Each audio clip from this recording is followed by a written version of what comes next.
Imagine a log floating in the vast ocean, moving constantly across the surface of the water, pushed relentlessly by the wind, pulled without resistance by the tide, and battered endlessly by waves that crash against its weathered surface.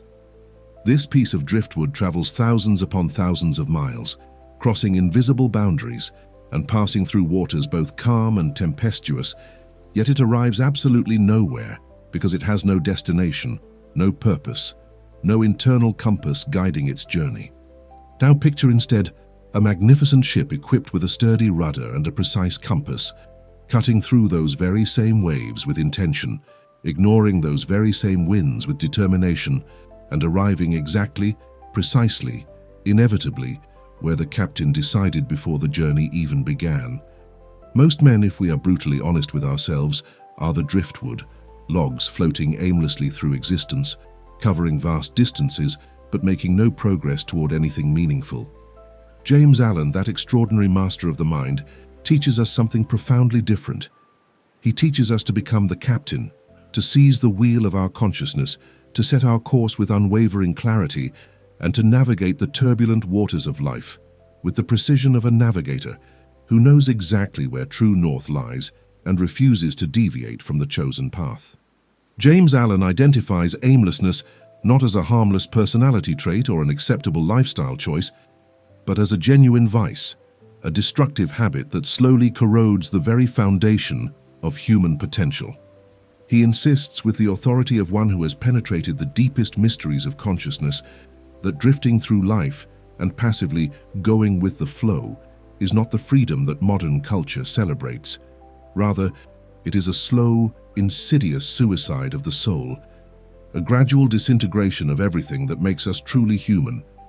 When a man lacks a central purpose, when he has no fixed point around which his thoughts and actions can organize themselves, he does not simply remain neutral or maintain equilibrium.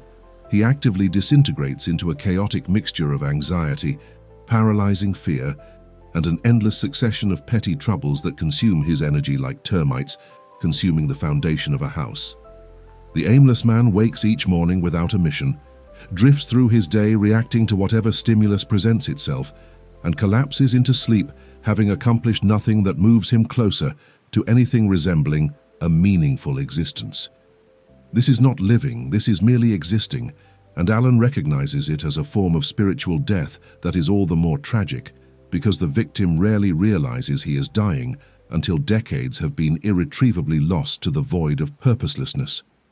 Without a legitimate purpose burning in the center of your being, you become vulnerable to every passing influence, every negative emotion, every distraction that the chaotic modern world throws at you with increasing velocity and volume. You become like a weather vane spinning frantically in response to every shift in the wind, never pointing steadily in any direction, never providing guidance to anyone, including yourself. The aimless man argues endlessly about politics he cannot influence, worries obsessively about gossip that does not concern him, chases pleasure that evaporates the moment it is grasped, and wonders why life feels so exhausting despite his having accomplished nothing of substance. He experiences the fatigue of constant motion, combined with the despair of zero progress, and this toxic combination gradually transforms him into a bitter, cynical shell of what he might have become. Allen understood that purpose is not merely helpful or advantageous. It is the very oxygen that the soul requires to survive, and without it, everything within us begins to suffocate, wither, and die. In this video, we are going to install what I call the mental rudder, the internal mechanism that will transform you from driftwood into a directed vessel capable of reaching any destination you choose. We will learn precisely how to set the mental aim that James Allen promises, with absolute certainty. We'll hit every target you select if you maintain your focus with disciplined consistency. This is not motivational speaking designed to make you feel temporarily inspired. This is practical instruction in the mechanics of consciousness, the engineering principles that govern success and failure in every domain of human endeavor. We are going to stop drifting today. Not tomorrow, not next week, not after you feel more prepared, but today, right now, in this very moment, as these words enter your mind and begin to reorganize your understanding of how life actually works. The promise is simple but profound. When you learn to aim your mind with the precision of an archer who has practiced for decades, you become capable of achievements that currently seem impossible to you. The scattered fragments of your energy, which are currently dissipated across 1,000 trivial concerns and worthless distractions, will be gathered and focused into a single concentrated beam of intention that can burn through obstacles the way sunlight concentrated through a lens can ignite fire. This is not magic or mysticism. This is the natural law of mental focus that Alan discovered through careful observation, and that has been validated by every person who has ever accomplished anything significant in human history. We are going to forge a pact right now, you and I, a sacred agreement that you will not remain the person you were when you began this video. You will commit to becoming the captain of your own ship, the archer who chooses the target with wisdom, and then releases the arrow with confidence, knowing that the principles Alan teaches make success not merely possible, but inevitable for those who apply them with unwavering consistency. The age of drifting ends here. The era of directed power begins now. But understand this clearly. Knowledge without application is worthless, and inspiration without action is just entertainment. What follows is not meant to make you feel good temporarily. It is meant to restructure your consciousness permanently, to install new operating instructions that will guide you toward your chosen destination with the reliability of natural law itself. The sun radiates enormous energy in all directions, its rays spreading across vast distances through the vacuum of space, warming entire planets and sustaining the very possibility of life throughout the solar system. Yet, despite this tremendous power, those same rays falling upon your skin at noon feel merely warm, pleasant perhaps, but not particularly intense or overwhelming in their effect. However, take those exact same rays and bring them to a focus through a simple magnifying glass, concentrating the scattered beams into a single point, and suddenly they possess the power to ignite fire, to burn through paper, to sear flesh, to accomplish what seemed impossible when that same energy was dispersed. James Allen understood that your mind operates according to precisely the same principle, following the identical physics of concentrated force versus scattered effort. He instructs with absolute clarity that you must have what he calls a legitimate purpose established firmly in your heart, and you must devote yourself to that purpose with single-minded dedication that refuses to be diverted by the endless temptations and distractions that will inevitably present themselves. This legitimate purpose need not conform to anyone else's expectations or society's narrow definitions of what matters. Allen explicitly states that it matters not whether your purpose is spiritual or material, whether you aim to achieve enlightenment or to build an empire of wealth. What matters? What makes all the difference between success and failure, between a life of achievement and a life of regret, is that your purpose must be singular, concentrated, focused into a sharp point, rather than scattered across a broad and vague landscape of vague wishes and half-formed desires. The man who pursues spiritual growth on Monday, material wealth on Tuesday, physical fitness on Wednesday, artistic expression on Thursday, and social status on Friday, pursues nothing at all in reality. He is the sunlight before it passes through the lens, warm perhaps, but incapable of igniting anything into flame. Contrast this with the man who wakes each morning with the same burning purpose dominating his consciousness, who evaluates every choice and opportunity through the filter of whether it advances that central aim, who says no to 1,000 attractive possibilities because they lead away from his chosen target. This man becomes unstoppable not because he possesses superhuman abilities, but because he has learned to concentrate ordinary human abilities into an extraordinary focus. Allen teaches us that this concentration of purpose creates a kind of gravitational field in consciousness, pulling all your scattered thoughts, emotions, and energies into orbit around the central sun of your chosen aim. The mind that was previously fragmented, pulled in 17 different directions by conflicting desires and competing fears, suddenly becomes unified, coherent, powerful in a way that astonishes even its owner. You discover that you have reserves of energy you never knew existed, simply because that energy is no longer being wasted in internal conflict and external distraction. The questions that used to paralyze you with indecision, Should I do this or that? Pursue this opportunity or that one? Invest my time here or there? Suddenly becomes simple to answer because you have a clear criterion. Does this advance my central purpose or does it not? Everything that advances the purpose receives your full attention and best effort. Everything else receives a polite but firm no, regardless of how attractive or socially expected it might be. This is not the narrow-minded obsession of the fanatic who cannot see beyond his own limited perspective. Rather, it is the focused dedication of the master craftsman who understands that excellence in any domain requires the concentration of attention over sustained periods of time. The greatest scientists focus on particular problems for decades, ignoring the siren call of easier projects and more immediately rewarding pursuits. The greatest artists devote themselves to mastering their chosen medium with a dedication that borders on religious devotion.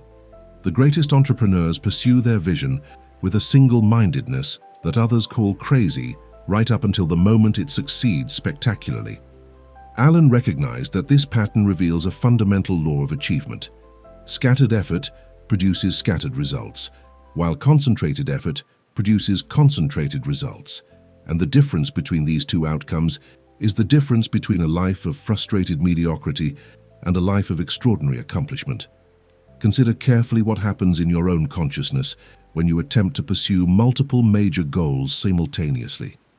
Your attention fractures, splitting into competing streams that each lack the power to accomplish anything significant. You worry about whether you are neglecting one pursuit while focusing on another. You experience guilt about the projects you are not advancing while working on the current task. This internal division creates a constant low-grade anxiety that drains your energy and undermines your effectiveness in everything you attempt. Now imagine instead that you have a single overriding purpose that all other activities support and serve. Suddenly, the fragmentation disappears, replaced by a sense of unity and coherence that feels almost supernatural in its power. You work on your career not because you are neglecting your spiritual growth, but because career success provides the resources to pursue your ultimate purpose more effectively. You exercise not because you are obsessed with vanity, but because physical health gives you the energy to pursue your central aim with greater intensity. Every activity becomes integrated into a coherent whole rather than competing with other activities for your limited attention. Alan insists that selecting this central purpose is not optional for those who wish to accomplish anything significant. It is the fundamental prerequisite, the foundational act upon which everything else depends. Before you can build, you must know what you are building. Before you can travel, you must choose a destination. Before you can aim, you must select a target. Yet the vast majority of people never perform this foundational act. They drift through life, reacting to circumstances, pursuing whatever seems attractive in the moment, and wondering why they never arrive anywhere worth arriving. They are like builders who begin construction without blueprints, travelers who drive aimlessly without consulting a map, archers who shoot arrows randomly into the sky and hope somehow to hit something valuable. The universe does not reward such unfocused effort. And Alan understood that this is not cruelty, but simply the natural consequence of violating fundamental principles of effectiveness. The legitimate purpose Alan describes must emerge from your own heart and mind, not from external pressure or social conditioning.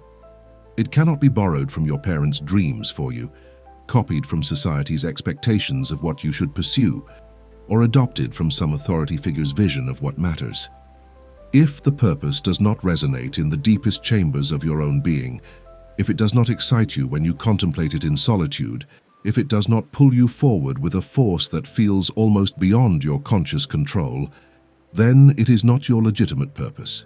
It is merely a borrowed ambition that will collapse under pressure because it lacks authentic roots in your actual desires and values. Alan teaches us to dig beneath the surface of our conditioned wants to discover what we genuinely, authentically desire at the core of our being, and then to commit to that discovery with absolute dedication, regardless of what others think or expect. This process of discovering and committing to your legitimate purpose represents a kind of birth or initiation. You transition from being an unconscious reactor to external stimuli, to becoming a conscious creator of your own destiny. Before this moment, you are lived by life. After this moment, you live your life. Before this moment, you are a passive passenger on a ship steered by winds and currents beyond your control.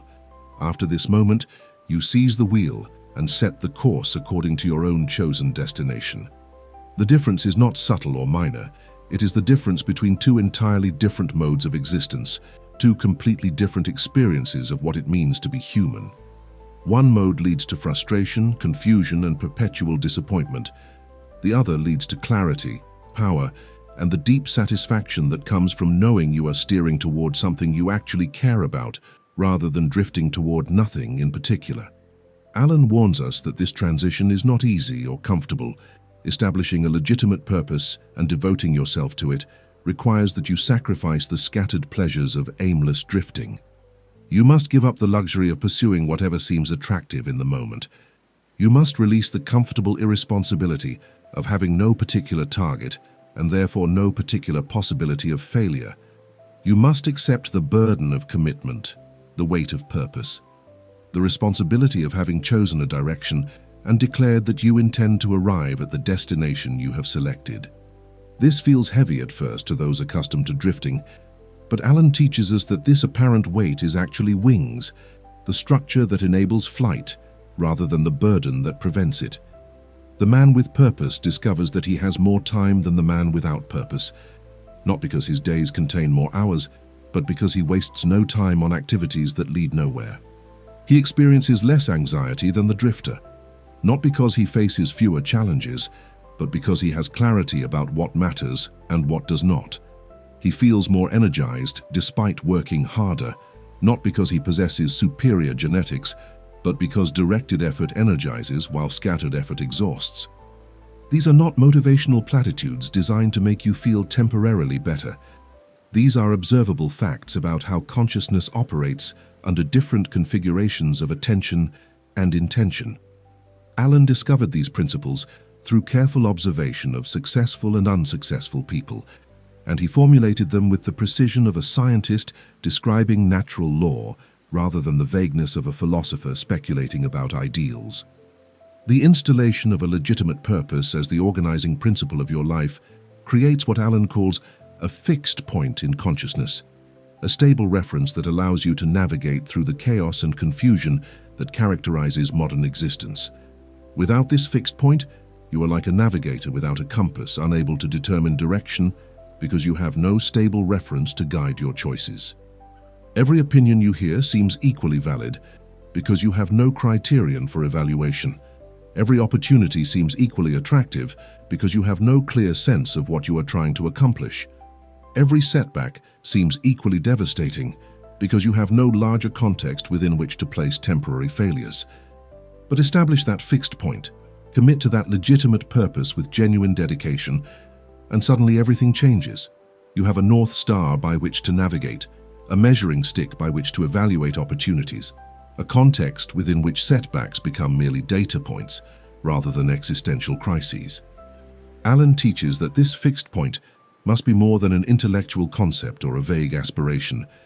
It must become a living presence in your consciousness, something you feel in your bones and carry with you through every waking hour. It must be the first thought when you wake and the last thought before sleep. It must be the filter through which you evaluate opportunities and the criterion by which you measure progress. It must become so deeply embedded in your identity that acting against it feels unnatural, wrong, inconsistent with who you understand yourself to be. This level of integration does not happen overnight, but it begins with a clear decision, followed by consistent reinforcement through daily practice and continual refocusing of attention whenever you notice yourself drifting away from your chosen purpose toward the attractive distractions that surround us all. The beauty of this principle is its universal applicability. It works regardless of what purpose you choose, whether your aim is to become wealthy or wise, famous or spiritually enlightened, influential or peacefully content. The mechanism operates identically in all cases. Scattered attention produces scattered results, while focused attention produces focused results, and the quality and magnitude of your results are directly proportional to the concentration and consistency of your focus over time. Alan understood that this is not opinion or preference, but observable law, as reliable as the law of gravity and as universally applicable as the principles of mathematics. You cannot violate this law and expect to succeed any more than you can violate the law of gravity and expect to fly, and accepting this reality is the first step toward working with it rather than against it. The final element of Alan's teaching on legitimate purpose concerns the necessity of devotion. Mere selection of a purpose is insufficient if that selection is not backed by genuine commitment and sustained action. Many people select purposes, declare goals, announce intentions, and then do absolutely nothing to actualize those declarations because they lack the devotion that Alan insists is essential for success. Devotion means that you organize your daily schedule around your purpose rather than trying to squeeze your purpose into whatever time remains after you have attended to everything else. It means that you invest your best energy when you are fresh and focused rather than your leftover scraps, when you are exhausted and distracted. It means that you make sacrifices in other areas of life to protect the time and energy required to advance your central aim. Understanding that you cannot have everything and that choosing one thing necessarily means not choosing other things.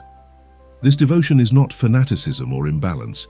It is the natural consequence of understanding that significant achievement in any domain requires sustained, concentrated effort over extended periods of time, and that such effort is impossible if your energy remains scattered across multiple competing priorities.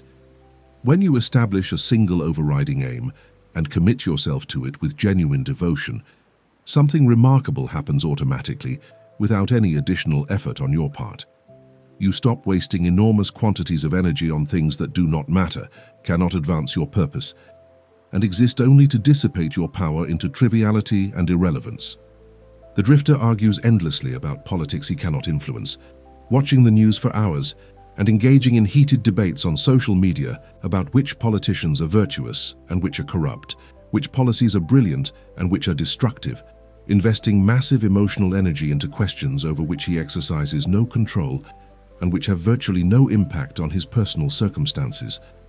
He worries obsessively about gossip and social drama, tracking who said what about whom, who is feuding with whom, which celebrities are divorcing, and which are getting married, consuming his precious attention on narratives that provide neither useful information nor genuine entertainment, but merely the addictive stimulation of novelty and emotional reaction.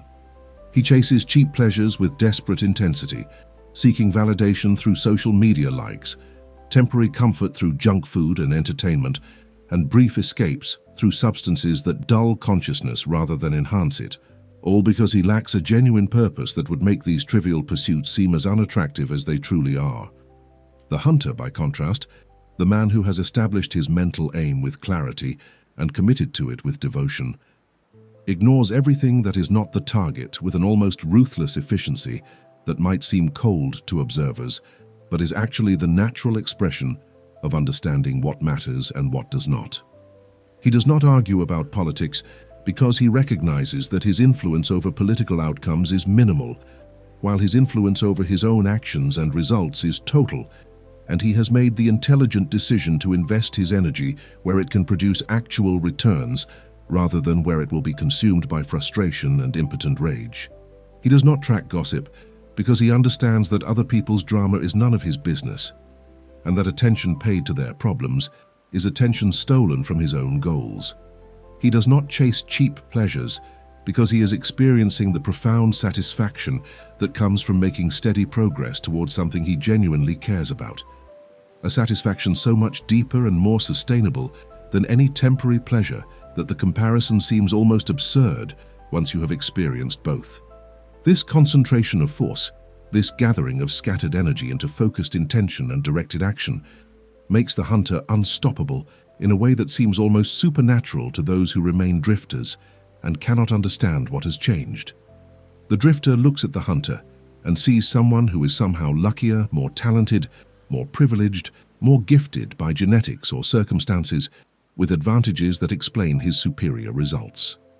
But Alan teaches us that this perception is completely wrong. The hunter possesses no special advantages except the one advantage that anyone can develop through understanding and practice. He has learned to concentrate his ordinary human energy into an extraordinary focus, while the drifter continues to scatter that same quantity of energy across 1,000 directions that lead nowhere. The difference in results is dramatic, but the difference in underlying capacity is often minimal or non-existent. Alan understood that energy is the fundamental currency of achievement, and like any currency, its value depends entirely on how it is invested.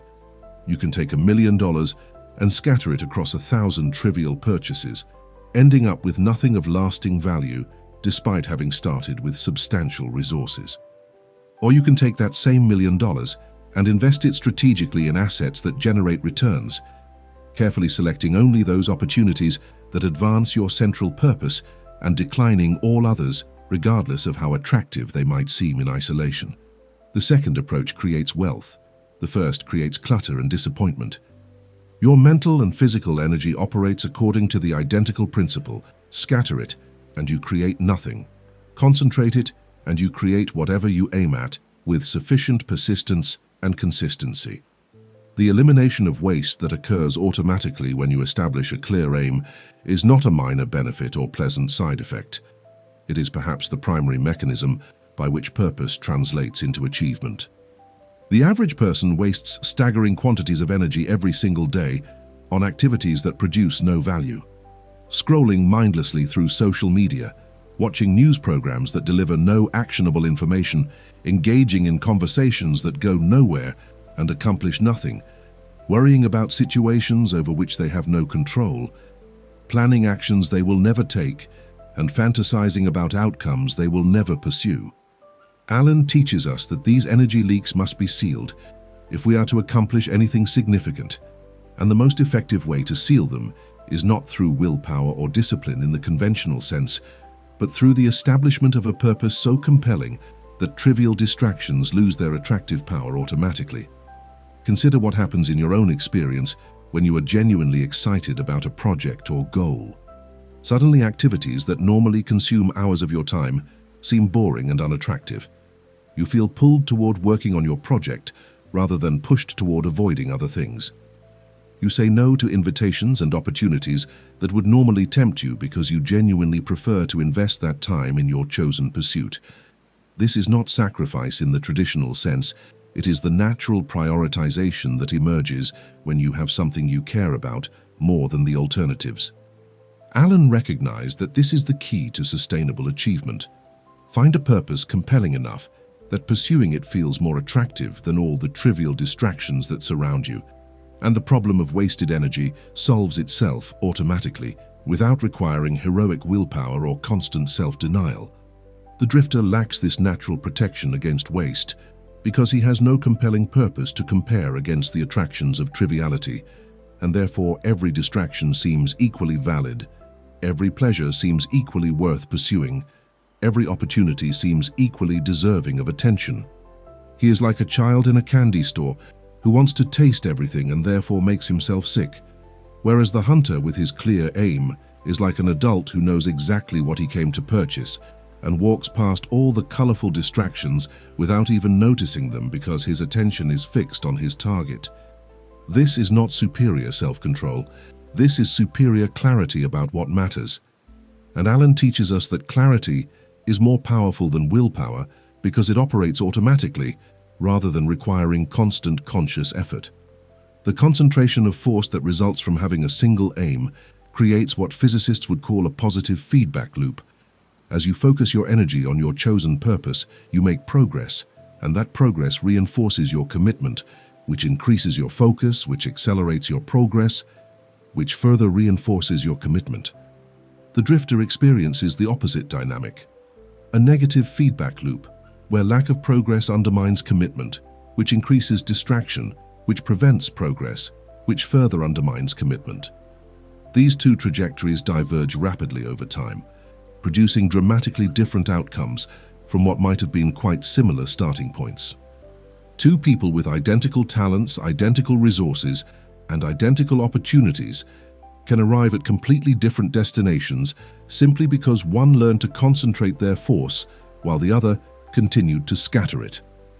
Alan teaches that this principle applies not just to major life goals, but to every project and activity you undertake, from the most significant to the most trivial. When you work on anything, you face a choice. Will you bring your full attention to this task right now, or will you split your attention between this task and various distractions? The focused approach completes the task more quickly and more effectively, freeing you to move on to the next important thing. The scattered approach drags the task out, reduces the quality of your work, and creates a lingering sense of incompleteness that follows you throughout the day. Multiply this pattern across dozens of tasks per day, hundreds of days per year, and you begin to understand why some people accomplish so much more than others, despite having access to the same 24 hours that everyone receives. The elimination of waste through focused purpose also applies to emotional energy, which is perhaps even more important than physical energy for sustained achievement.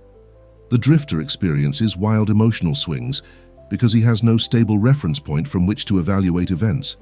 Something good happens and he feels elated, something bad happens and he feels devastated, and he rides this exhausting roller coaster day after day without ever achieving the equilibrium necessary for sustained high performance. The hunter experiences events against the backdrop of his central purpose. Good things that advance the purpose are genuinely positive, setbacks that delay the purpose are genuinely negative, but events that are neutral with respect to the purpose, which includes most of what agitates the drifter, generate no emotional reaction at all because they are recognized as irrelevant. This emotional stability is not coldness or indifference. It is the natural result of having a clear criterion for evaluation rather than reacting chaotically to every stimulus. Alan understood that most human suffering is not caused by actual circumstances, but by wasted energy. Energy spent worrying about things we cannot control, regretting things we cannot change, fearing things that will probably never happen, and desiring things we do not actually want once we think carefully about the full implications. The man with a clear purpose is protected from most of this unnecessary suffering because he has trained his mind to distinguish between what matters, anything related to his purpose, and what does not matter, everything else, and to invest his emotional energy only in the former category. This is not suppression of emotions or denial of reality. It is intelligent allocation of limited resources, recognizing that you have only so much energy to invest and that investing it wisely produces better outcomes than investing it reactively. The final insight Alan offers regarding energy conservation is that the hunter's focused approach actually generates additional energy rather than merely conserving what already exists. When you make genuine progress towards something you care about, you experience a surge of motivation and vitality that provides fuel for continued effort. When you eliminate wasted energy on trivialities, you free up reserves you never knew existed. When you develop the habit of concentration, you strengthen your capacity for sustained attention in the same way that exercise strengthens muscles. The result is that over time, the gap between the hunter and the drifter expands not arithmetically, but exponentially. The hunter keeps getting stronger, faster, and more effective, while the drifter's scattered efforts produce no increase in capacity and may actually result in degradation, as bad habits become more deeply entrenched. Alan teaches us that this concentration of force is not a talent you are born with or without. It is a skill you develop through practice and decision. You begin by selecting a legitimate purpose worthy of your devotion. You continue by consistently redirecting your attention back to that purpose whenever you notice it has wandered toward triviality. You reinforce the habit by celebrating progress and learning from setbacks rather than being derailed by either. And you trust the process, understanding that concentrated effort applied consistently over time produces results that seem impossible to the drifter, who cannot conceive of what focused intention can accomplish. This is not mysticism or magic. This is the straightforward application of natural law to the domain of human achievement, and Alan's genius was in recognizing and articulating these principles with clarity sufficient for anyone willing to apply them to transform their results dramatically. Wallace Wattles instructs us with absolute precision to use our willpower to hold the image of wealth clearly in our minds, maintaining that mental picture with unwavering consistency despite all evidence to the contrary that our physical senses might present. This teaching has transformed countless lives, yet many people who attempt to apply it discover to their frustration that they cannot hold the image steady. Their minds wander, their focus fractures, their concentration dissolves after mere seconds or minutes, leaving them wondering whether they lack some essential capacity that successful people possess naturally. James Allen provides the missing piece of this puzzle by explaining not just what to do, but how to develop the capacity to do it effectively. He teaches us that you cannot hold an image if your mind is scattered like seeds thrown carelessly across rocky ground, blown about by every passing wind of distraction and impulse. The focused aim that Allen describes is not merely a target to pursue, it is simultaneously the gymnasium, where the will is strengthened through regular exercise, the forge where mental discipline is hammered into shape through repeated practice, and the training ground where concentration is developed from weak and flickering into strong and steady. Consider the profound connection between these two masters' teachings. Wattles tells you to maintain a specific mental image as the mechanism for manifesting desired outcomes, while Allen explains that maintaining any mental image requires a trained capacity for focus that most people never develop, because they never establish the single purpose that would necessitate and enable that development. The drifter attempts to hold the image of wealth for a few moments, before his mind wanders to worry about bills, then to anger about politics, then to desire for entertainment, then to fear about health, cycling through these scattered thoughts without ever developing the mental strength required to hold anything steadily. The hunter, who is committed to a central purpose and returns to it constantly throughout each day, is inadvertently but inevitably training the exact mental muscles that Wattles describes as essential for the manifestation of wealth or any other desired outcome. Allen's focused aim is not separate from Wattles's mental imagery. It is the training protocol that makes Wattles's technique actually usable rather than merely theoretically interesting. This connection reveals something crucial about why most people fail to apply the teachings of the masters successfully. They attempt to use advanced techniques without first developing the foundational capacity those techniques require.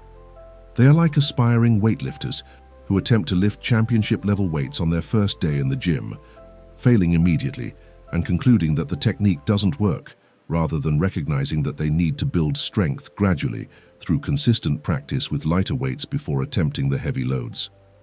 Allen's teaching about establishing and maintaining a focused purpose is not preliminary to Wattles's teaching about holding mental images. It is the necessary foundation without which Wattles's teaching remains inaccessible to all but the few who happen to possess naturally strong powers of concentration. By establishing your mental aim and practicing the discipline of returning your attention to it constantly, you are building the concentration capacity that every other advanced mental technique requires as its prerequisite. The will that Wattles speaks of is not some mysterious force that some people possess and others lack. It is a capacity that everyone possesses in seed form, but that only develops through specific types of exercise, and Allen's focused purpose provides exactly that exercise in the most efficient form possible. Each time you notice your mind wandering from your chosen purpose and deliberately redirect it back, you are performing one repetition in the gymnasium of consciousness, strengthening the mental muscles that enable sustained focus. Each time you face a distraction or temptation that would pull you away from your aim and consciously choose to decline it in favor of remaining focused, you are adding weight to the bar, increasing the resistance, and therefore increasing the strength you develop. Each time you maintain your attention on your purpose for slightly longer than you were able to yesterday, you are making measurable progress in developing the willpower that Wattles describes as essential for manifesting your desires. Allen understood that most people never develop strong willpower, not because they are inherently weak or deficient, but because they never undertake activities that would develop it. They drift from distraction to distraction, never maintaining focus on anything long enough to strengthen their concentration capacity.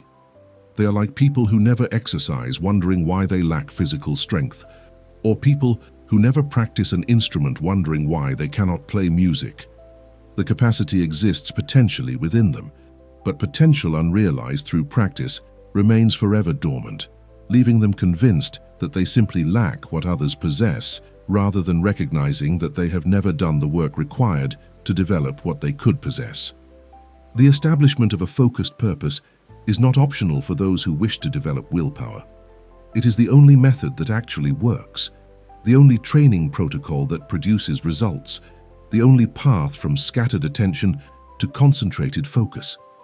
Consider what happens in your consciousness when you attempt to hold a specific thought or image for an extended period without having first trained your mind through focused purpose.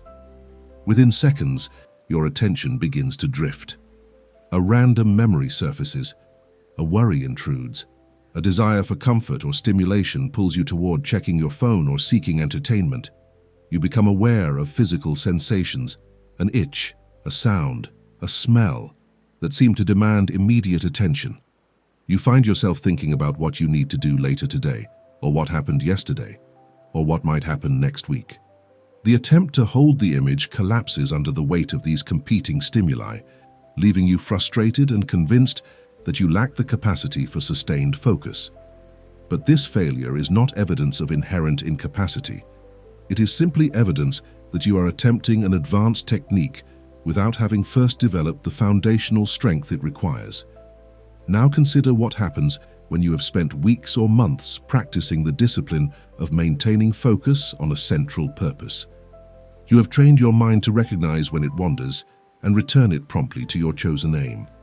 You have developed the habit of evaluating distractions against the criterion of whether they serve your purpose and dismissing those that do not. You have strengthened your capacity for sustained attention through countless repetitions of redirecting your wandering thoughts back to your central focus.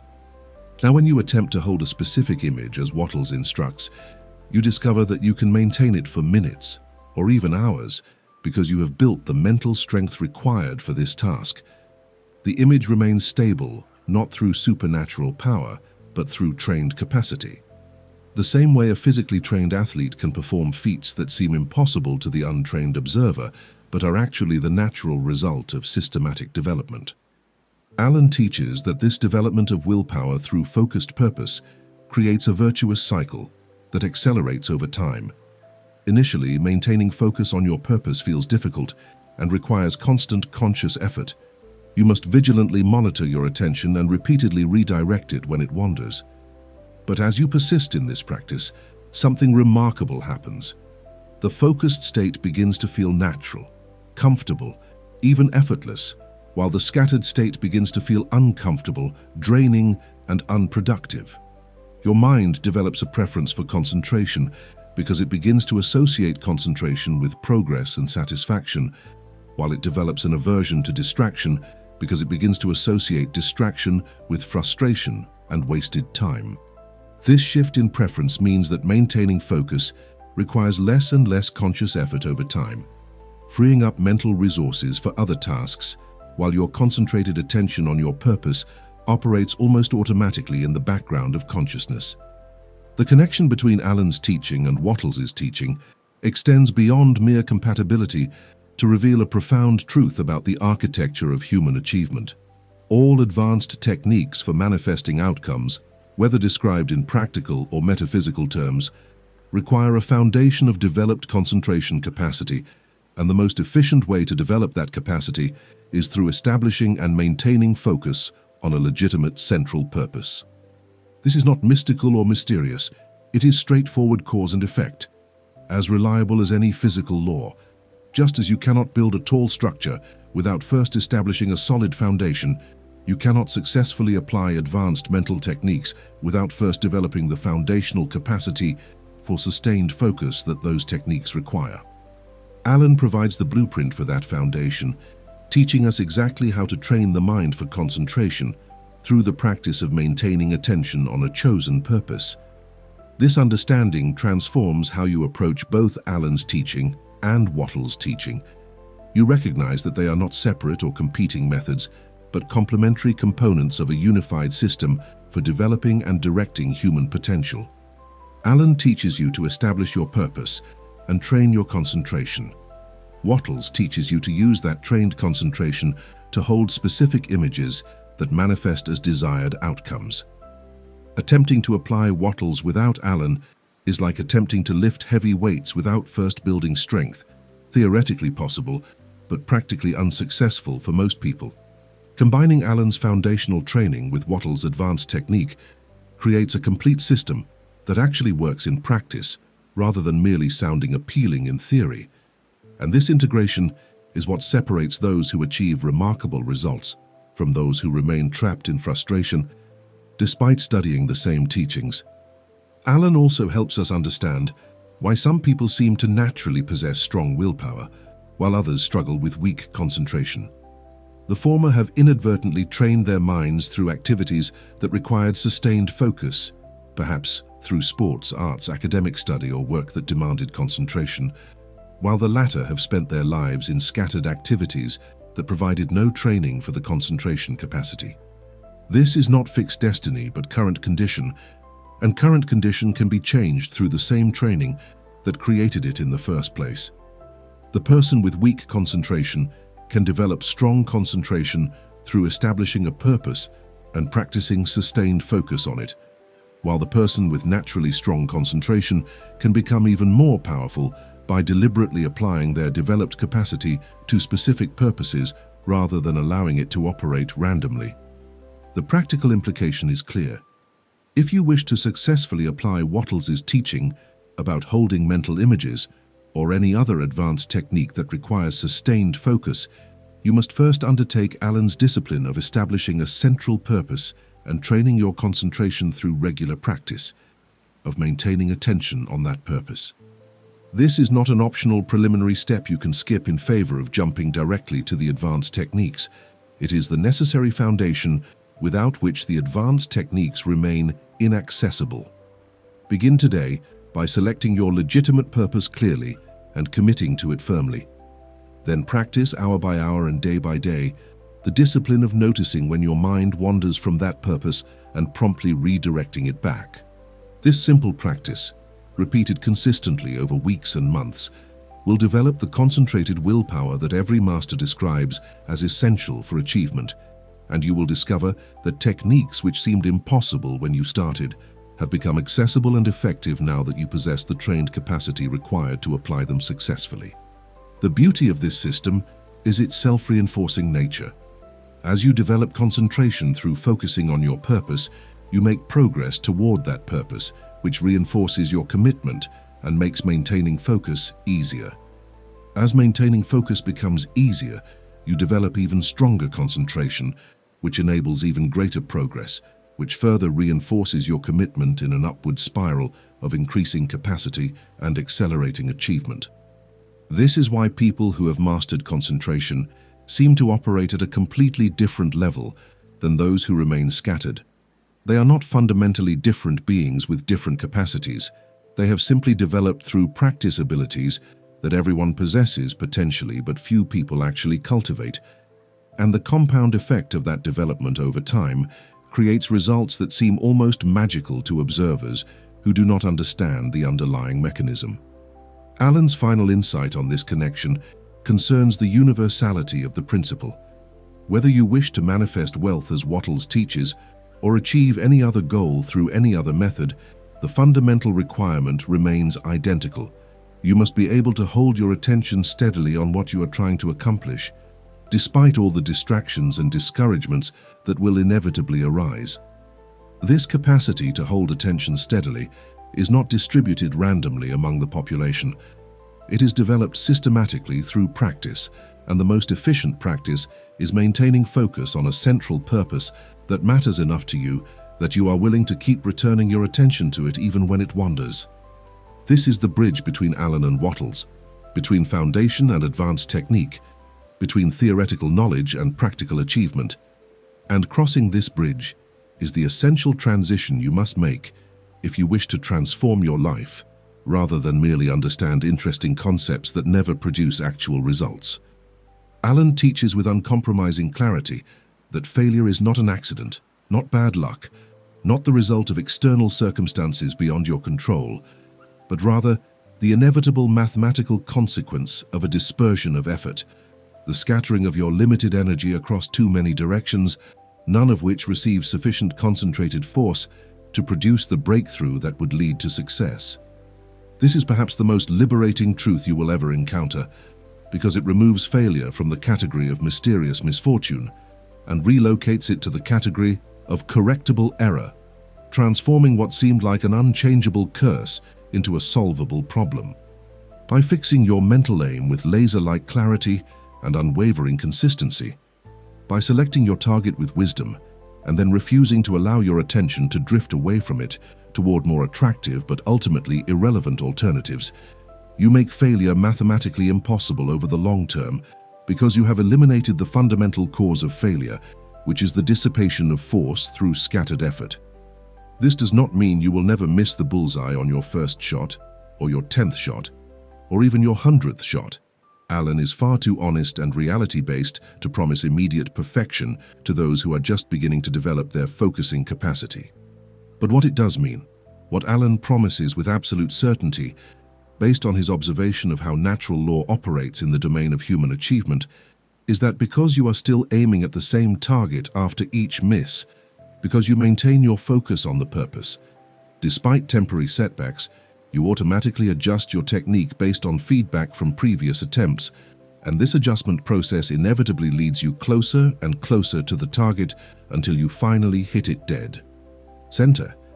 The man who misses the target and then aims at a different target has learned nothing useful and made no progress.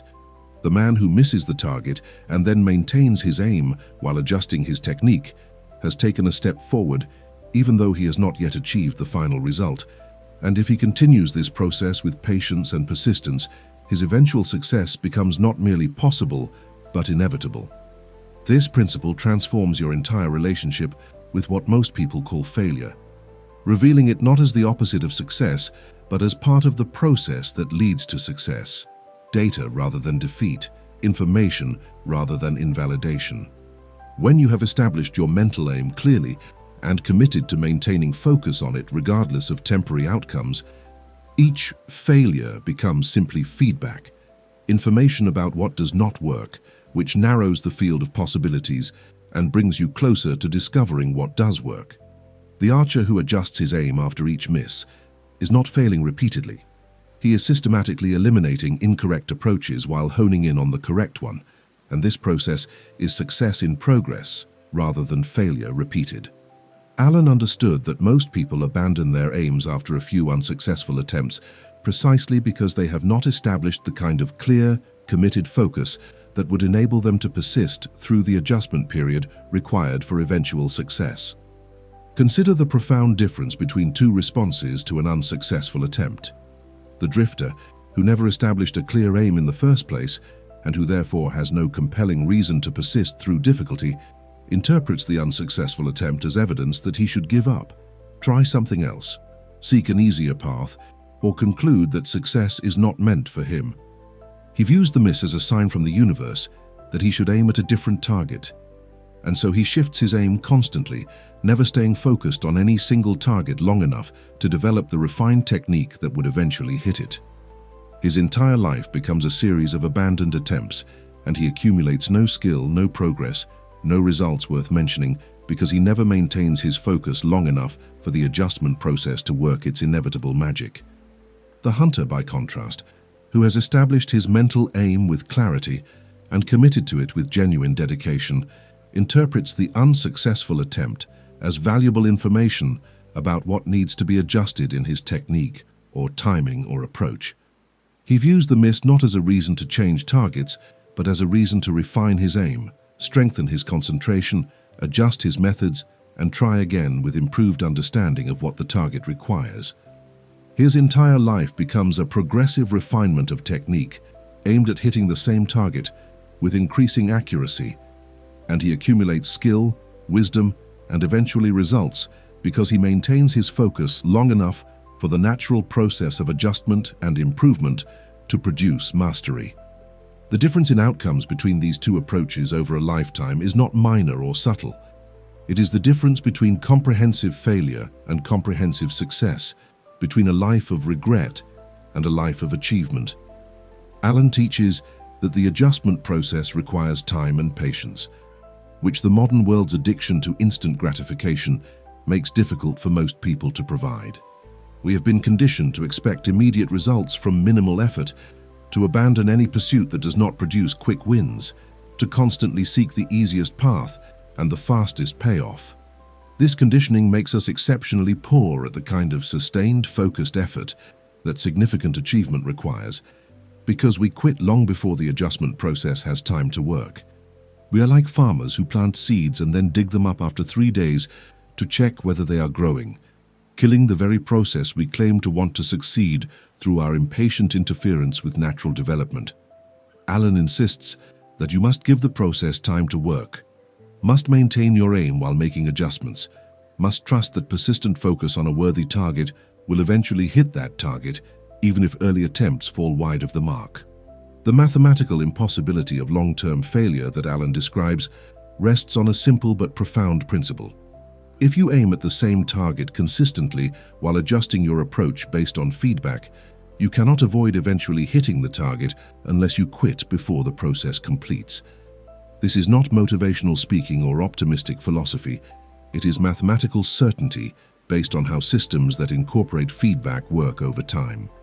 Every miss that you learn from narrows the range of possible errors, bringing you closer to the correct approach. Every adjustment informed by previous attempts increases your accuracy and effectiveness.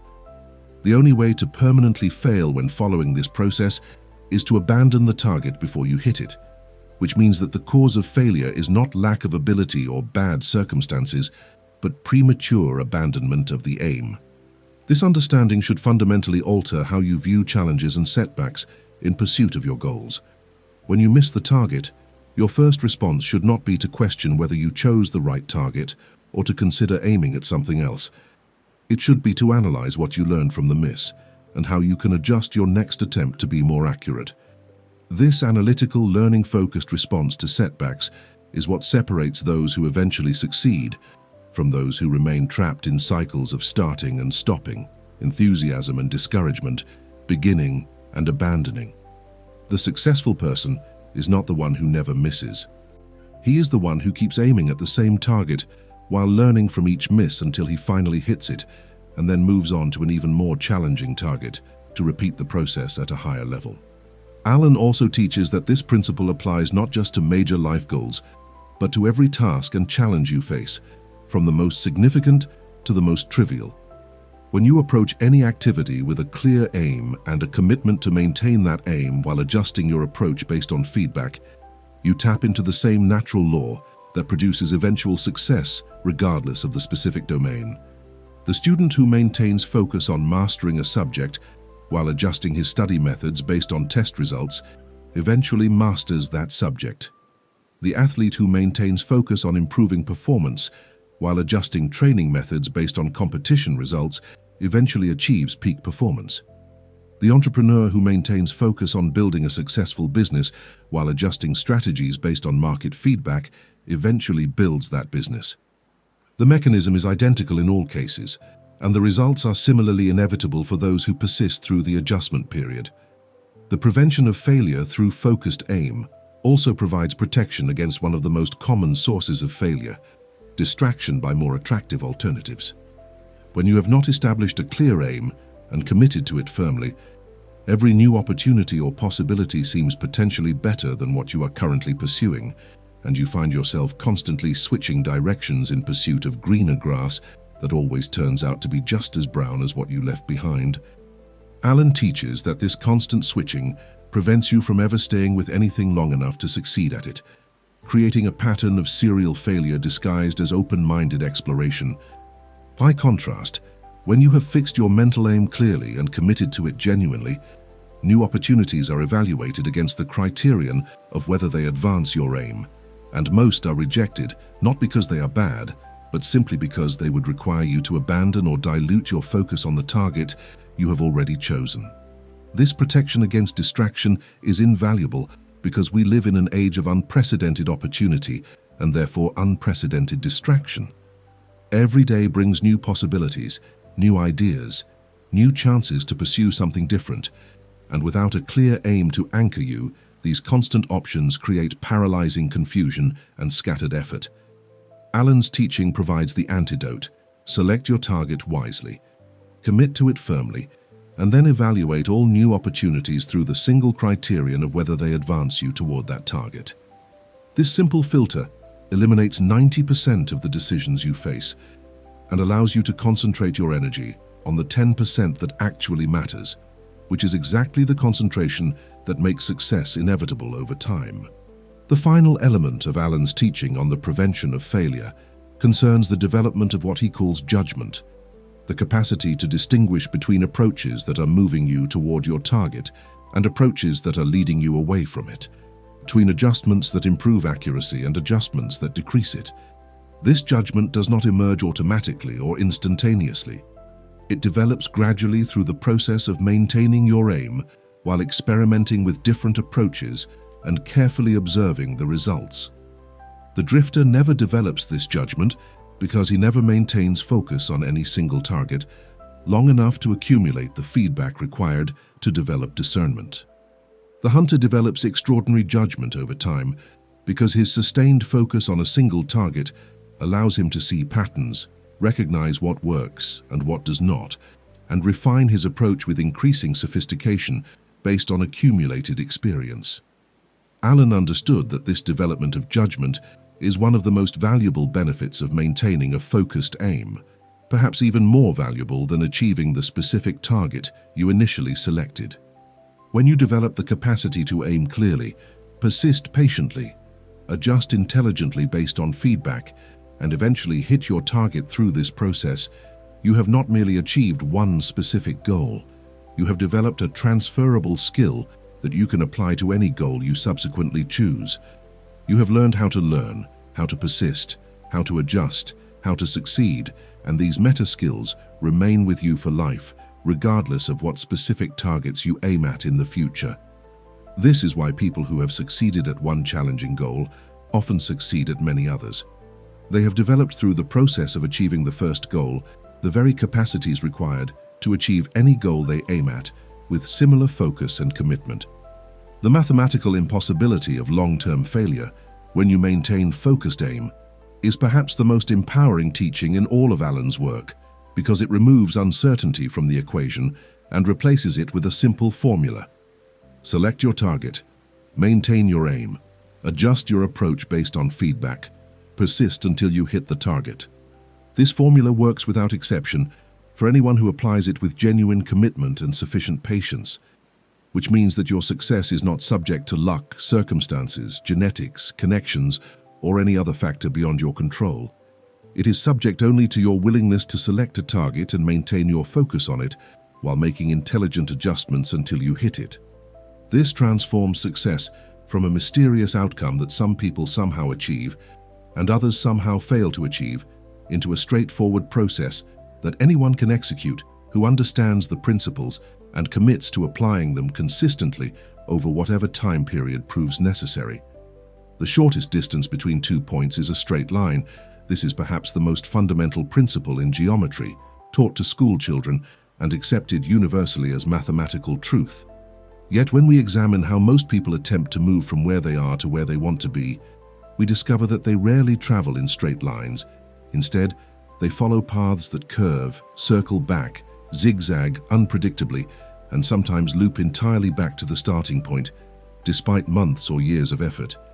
James Allen teaches us that this deviation from the straight path is not caused by external obstacles or unfavorable circumstances, but by internal states of mind that bend and distort what should be a direct route. Doubt makes the line crooked, introducing hesitations and second-guessing that cause you to veer away from the direct path toward your target. Fear makes the line a circle, causing you to retreat back towards safety whenever you venture too far from your comfort zone, resulting in endless cycles of advance and retreat that consume years while producing no net progress. The mental aim, established clearly and maintained consistently, straightens the line by providing a constant reference point that allows you to recognize immediately when you have deviated from the direct path and correct your course before the deviation becomes a detour.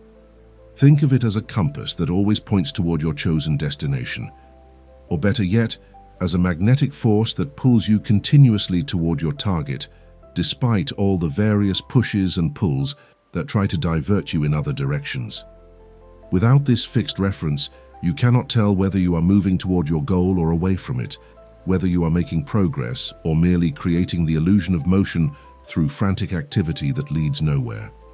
With this fixed reference firmly established, every choice becomes simple. Does this action move me along the straight line toward my target, or does it represent a deviation that I should correct immediately? You must train your mind to return to the objective instantly after every distraction. And Alan emphasizes instantly because even small delays in returning your focus allow the distraction to develop momentum that makes it harder to break free. Think of your attention as a muscle that can be trained to snap back to your chosen focus automatically, reflexively, without requiring prolonged internal debate or conscious effort. Initially, this return to focus will feel effortful and require deliberate intervention. You notice your mind has wandered to some irrelevant concern, and you consciously redirect it back to your purpose. But with consistent practice over weeks and months, this redirection becomes increasingly automatic, until eventually your mind develops a natural tendency to return to your central aim without conscious instruction, the same way your body automatically maintains balance without requiring conscious attention to every muscle adjustment involved in standing upright. This training creates what Alan describes as mental geometry, the science of navigating consciousness along precise paths toward chosen destinations. Just as a navigator must constantly check his position, correct for drift caused by currents and wind, and make frequent small adjustments to maintain course toward his destination, you must constantly monitor your attention, correct for drift caused by distractions and temptations, and make frequent small adjustments to maintain mental focus on your chosen purpose. The untrained mind drifts constantly, pulled in every direction by whatever stimulus happens to present itself, never arriving anywhere because it never maintains course toward anything. The trained mind maintains its heading with remarkable consistency, making small corrections automatically whenever drift is detected, and therefore arrives at chosen destinations with the reliability and predictability of a well-navigated ship reaching its designated port. Consider what happens when you attempt to complete any task without this trained capacity for maintaining focus. You begin work on the task, make some initial progress, then notice a notification on your phone that pulls your attention away. You deal with whatever triggered the notification, then remember something else you need to do, which leads to another task, which reminds you of a third concern, and before you realize what has happened, 30 minutes have passed and you have completely forgotten about the original task you were working on. Later, you return to it, spend time trying to remember where you left off and what you were planning to do next, make a bit more progress, and then the cycle repeats. This pattern of fragmented attention can stretch a task that should require one focused hour into an all-day ordeal that leaves you exhausted despite having accomplished relatively little, and the emotional toll of this inefficiency compounds the time waste. Now contrast this with what happens when you have developed the capacity to maintain straight-line focus on your purpose.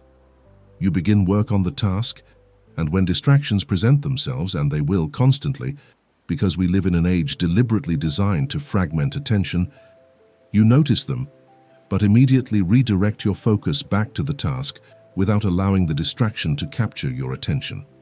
The notification sounds, but you do not check it because you are focused on your purpose, and the notification is not relevant to that purpose right now.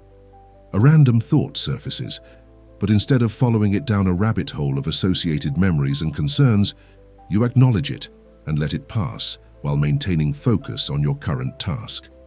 Other people make demands on your attention, but you politely inform them that you are unavailable right now because you are concentrating on something important. This focused approach completes the task in the minimum time possible while producing maximum quality, and the sense of accomplishment and efficiency this creates fuels additional motivation for the next task. Alan teaches that this practice of maintaining straight-line focus builds what he calls strength of character, which is not merely a vague virtue praised in Sunday school, but a specific, observable capacity that produces measurable results in the real world. A man with strength of character has trained his mind to remain focused on chosen purposes, despite all manner of temptations and distractions, and this training manifests as reliability, consistency, and follow-through that others can count on and that he himself can depend on when challenges arise. When such a man says he will do something, it gets done. Not because he possesses superhuman abilities, but because he has developed the mental discipline to maintain focus on commitments until they are fulfilled.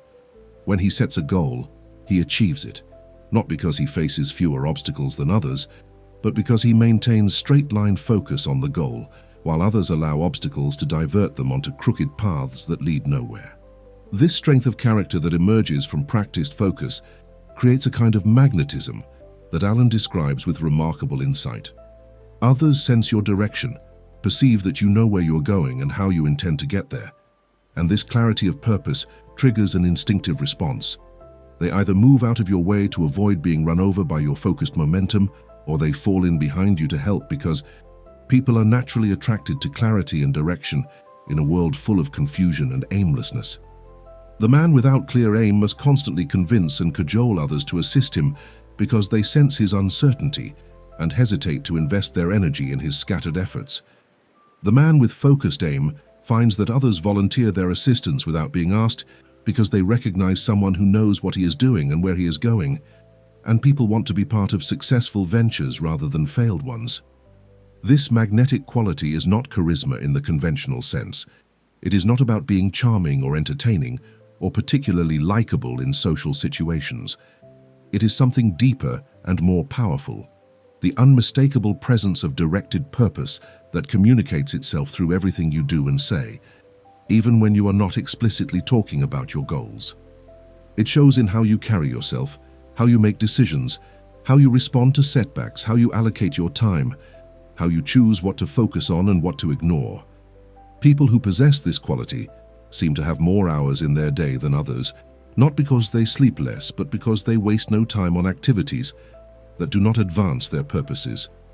They seem luckier than others, not because the universe favors them, but because their focused attention allows them to recognize and seize opportunities that scattered minds overlook. They seem more talented than others, not because they were born with superior abilities, but because they have concentrated ordinary abilities into extraordinary focus. Alan understood that developing this straight-line focus requires more than intellectual understanding. It requires daily practice of noticing when your attention has deviated from your purpose and immediately correcting the deviation. He recommends treating this practice almost as a physical exercise, something you do repeatedly throughout each day until the pattern becomes automatic.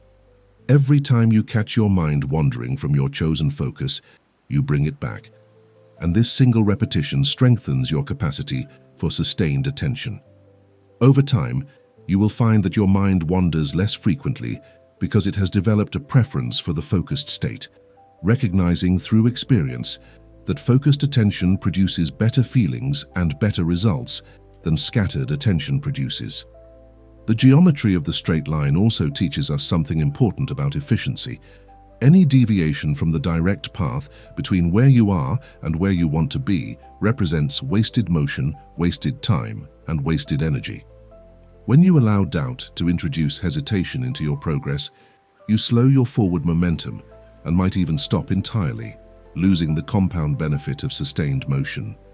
When you allow fear to cause you to circle back towards safety, you not only fail to make progress, but actually move backward, undoing previous advances and requiring you to recover lost ground before you can resume forward motion. When you allow distractions to pull you onto side paths that do not lead toward your destination, you expend energy on motion that produces no progress, leaving you tired without being any closer to your goal. The trained mind that maintains straight-line focus eliminates these wasteful deviations, not through superhuman willpower that resists all temptation, but through clarity about what matters and what does not. When you have established your mental aim clearly and committed to it genuinely, the question of whether to follow a distraction becomes simple. Does this move me along the straight line toward my target? If yes, then engage with it fully. If no, then decline it politely and return your attention to your chosen focus. This clarity transforms decision-making from an agonizing process that consumes hours of debate into an instant evaluation that allows you to move forward without hesitation, and the cumulative effect of making better decisions more quickly compounds into dramatically superior results over time. Alan's final insight regarding straight-line focus concerns the relationship between direction and speed. Moving slowly in the right direction produces infinitely better results than moving quickly in the wrong direction. The drifter rushes frantically from one attractive opportunity to another, maintaining high levels of activity and constant motion, yet makes no real progress because his motion is not directed toward any particular destination. The hunter moves deliberately, sometimes even slowly, but every step takes him closer to his chosen target because he maintains unwavering focus on that target rather than being distracted by alternatives. Over any substantial period of time, the hunter will lap the drifter multiple times, despite appearing to move more slowly, because the drifter's speed is dissipated across multiple directions while the hunter's deliberate pace is concentrated along the single straight line that leads to his goal. This principle should liberate you from the tyranny of comparing your speed to others' speed, recognizing that what matters is not how fast you are moving, but whether you are moving along the straight line toward your chosen destination. Another person may appear to be achieving more, moving faster, making quicker progress, but if their motion is not directed toward anything meaningful or sustainable, their apparent advantage will evaporate when you examine outcomes over longer time horizons. Your consistent progress along a straight line toward a worthy target will compound into achievements that far exceed the scattered accomplishments of those who move faster but less deliberately. Trust the geometry, maintain your straight-line focus, and allow time to demonstrate the mathematical superiority of directed effort over undirected activity. The practice of maintaining straight-line focus through repeated return of attention to your central purpose builds what James Allen identifies as the most valuable asset any human being can possess: strength of character. This is not character in the sense of being nice, or following conventional morality, or conforming to social expectations. Allen means something far more fundamental and powerful. He means the internal structural integrity that allows you to maintain your chosen course, despite external pressures that would divert you, the mental architecture that supports sustained effort toward distant goals, despite immediate temptations that would distract you, the psychological stability that enables you to continue forward during difficulties that would cause others to quit. This strength of character emerges naturally and inevitably from the practice of establishing a firm aim and training your mind to return to that aim instantly whenever you notice it has wandered. And the development of this capacity is more valuable than any specific achievement because it enables all achievements. A man with a firm aim becomes magnetic in ways that are subtle but profound, operating beneath the level of conscious awareness, yet powerfully influencing how others respond to him. Others sense his direction the way animals sense weather changes, not through rational analysis, but through intuitive perception that recognizes patterns below conscious awareness. They perceive that he knows where he is going, that he has clarity about his purpose, that he maintains focus despite distractions that would derail most people, and this perception triggers responses that significantly advantage him even though he is not deliberately trying to influence anyone. People who sense clear direction in another person respond to it instinctively because clear direction is rare and therefore valuable, and humans have evolved to recognize and align with clarity because doing so increases their own chances of success. This magnetic quality manifests in multiple ways that compound to create significant advantages over time. Some people instinctively move out of his way, recognizing that attempting to divert him from his purpose would be futile and possibly costly, like standing in front of a moving train and expecting it to stop or change course to accommodate you. These people learn quickly that the man with firm aim will not be distracted, delayed, or deterred by their attempts at interference, and they adjust their behavior accordingly, ceasing to make demands on his attention or attempting to pull him toward their own priorities. This alone represents an enormous advantage because the average person wastes countless hours dealing with other people's attempts to claim their time and attention for purposes that do not serve their own goals. Other people, recognizing the same clear direction and focused purpose, fall in behind him to help without being asked or even without consciously knowing why they are doing so. They sense someone who knows what he is doing and where he is going, and they want to be part of that journey because successful ventures are more attractive than failed ones, and clear direction is more compelling than confused wandering. These people begin offering assistance, providing resources, sharing information, making introductions, and generally facilitating his progress toward his chosen destination, not because he has manipulated or convinced them, but because his clarity of purpose naturally attracts assistance from those who recognize it. This phenomenon explains why some people seem to have exceptional luck or unusual access to opportunities.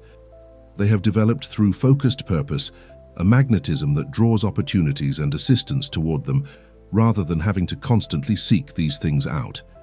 Alan teaches that this magnetic quality is not fixed at birth or dependent on external circumstances, but is something anyone can develop through the practice of establishing and maintaining focused purpose.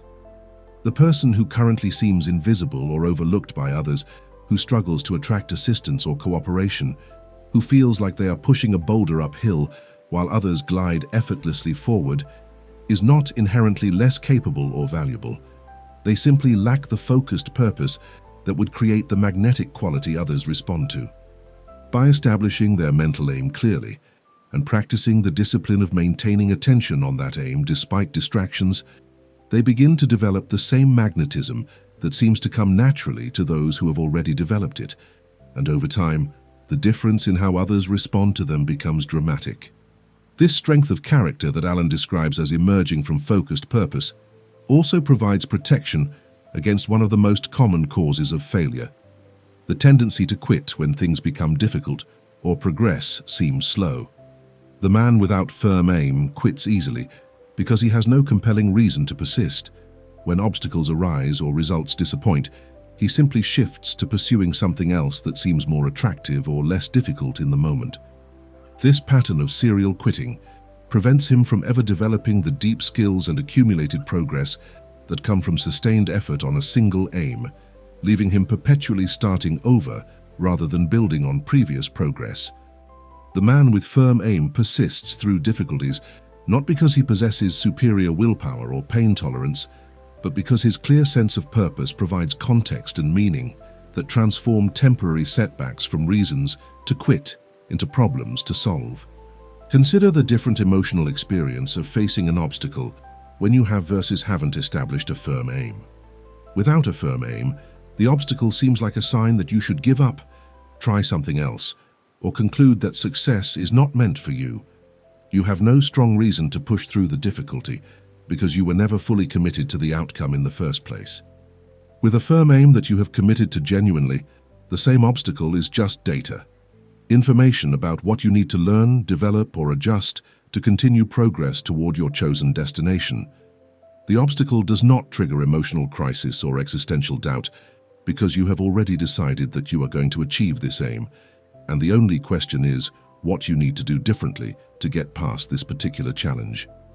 This shift in interpretation from obstacle as reason to quit to obstacle as problem to solve is perhaps the single most important difference between those who achieve difficult goals and those who don't. Alan also teaches that strength of character is not an all-or-nothing trait, but a quality that exists on a continuum and can be developed progressively. You do not need to suddenly transform from someone with weak character to someone with steel character.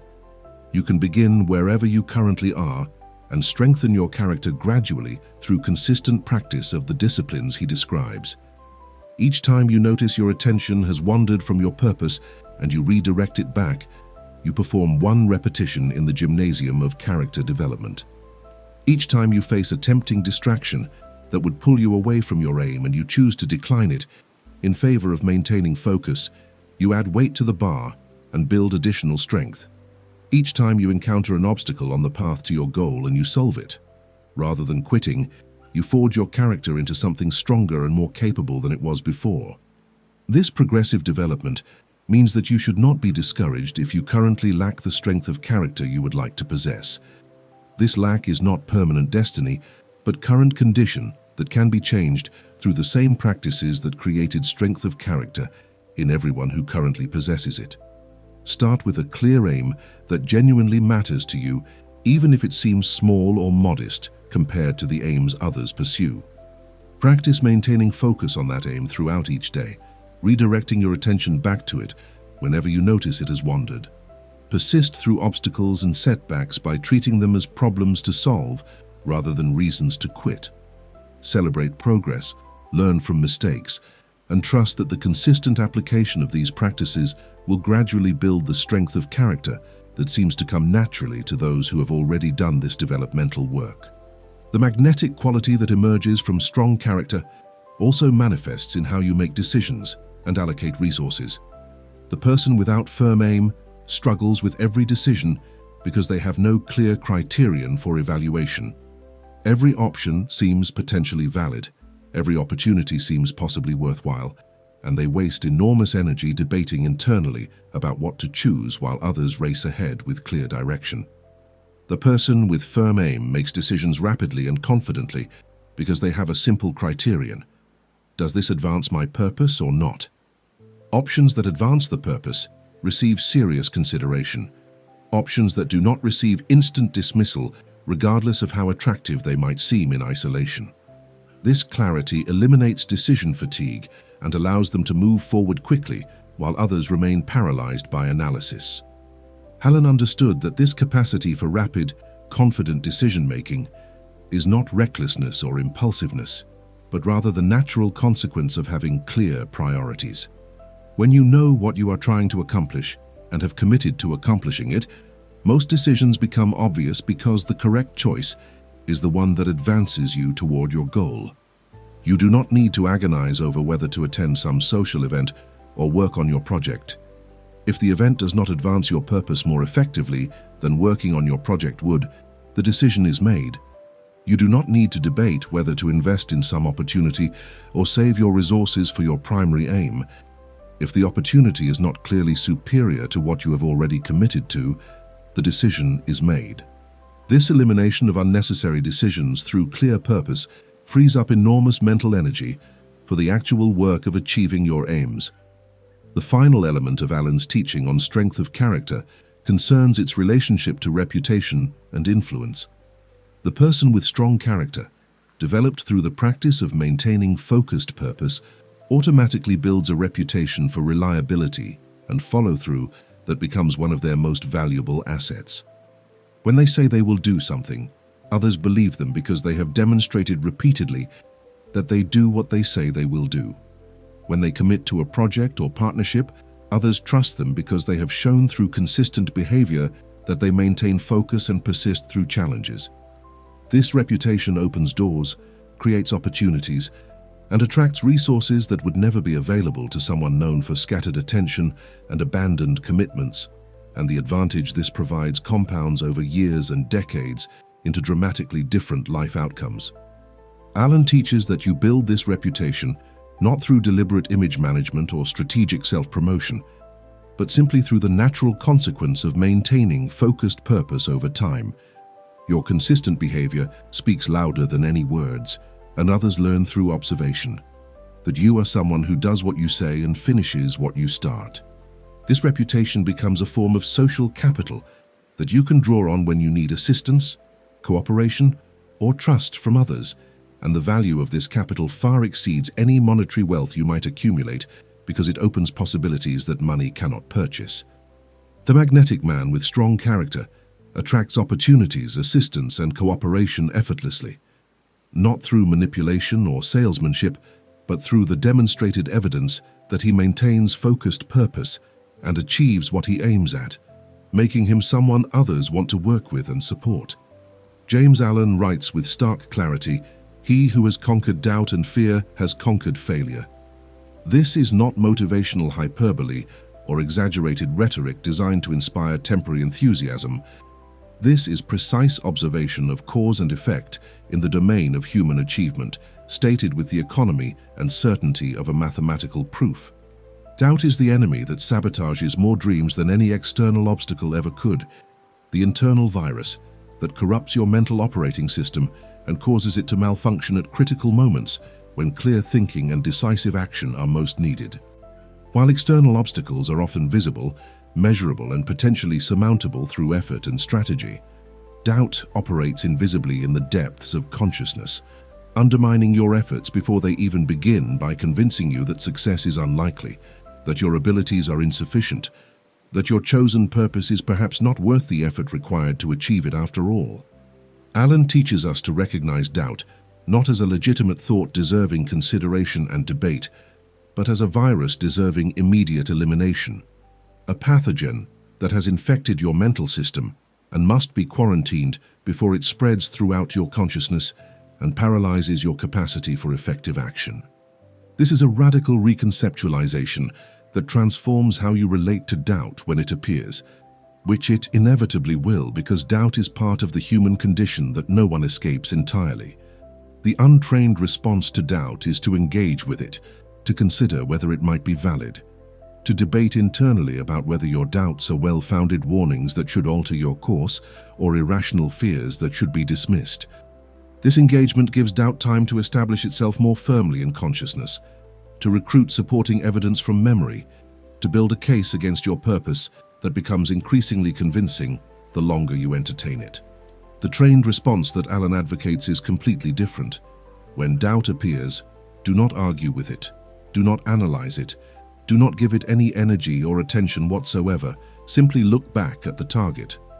Return your focus instantly to your chosen purpose, redirect your attention immediately to what you are trying to accomplish, and allow doubt to dissolve in the bright light of focused intention rather than giving it the dark corners of divided attention where it grows strong. This is not suppression in the psychological sense. You are not pushing doubt down into your unconscious where it will fester and erupt later. You are simply refusing to feed it with attention, recognizing that thoughts require attention to persist, and that thoughts deprived of attention fade naturally without requiring any additional effort on your part. This technique of treating doubt as virus rather than valid concern requires practice, because our entire educational and cultural conditioning teaches us to take our doubts seriously, to examine them carefully, to give them thorough consideration before dismissing them. We have been trained to believe that ignoring doubts is irresponsible or foolish, that prudent people carefully consider all their doubts before taking action. Alan reveals this training as fundamentally counterproductive for anyone attempting to achieve something significant, because significant achievements require sustained effort in the face of uncertainty, and doubt thrives in uncertainty like bacteria thriving in warm moisture. If you wait until all doubts are resolved before taking action, you will never take action on anything meaningful, because meaningful achievements are by definition ventures into unknown territory where doubt will always find reasons to discourage you from proceeding. Consider what doubt actually does when you allow it to operate unchecked in your consciousness. It generates scenarios of failure and embarrassment that feel vivid and real, despite being complete fabrications of imagination. It selectively highlights evidence of past failures, while ignoring evidence of past successes.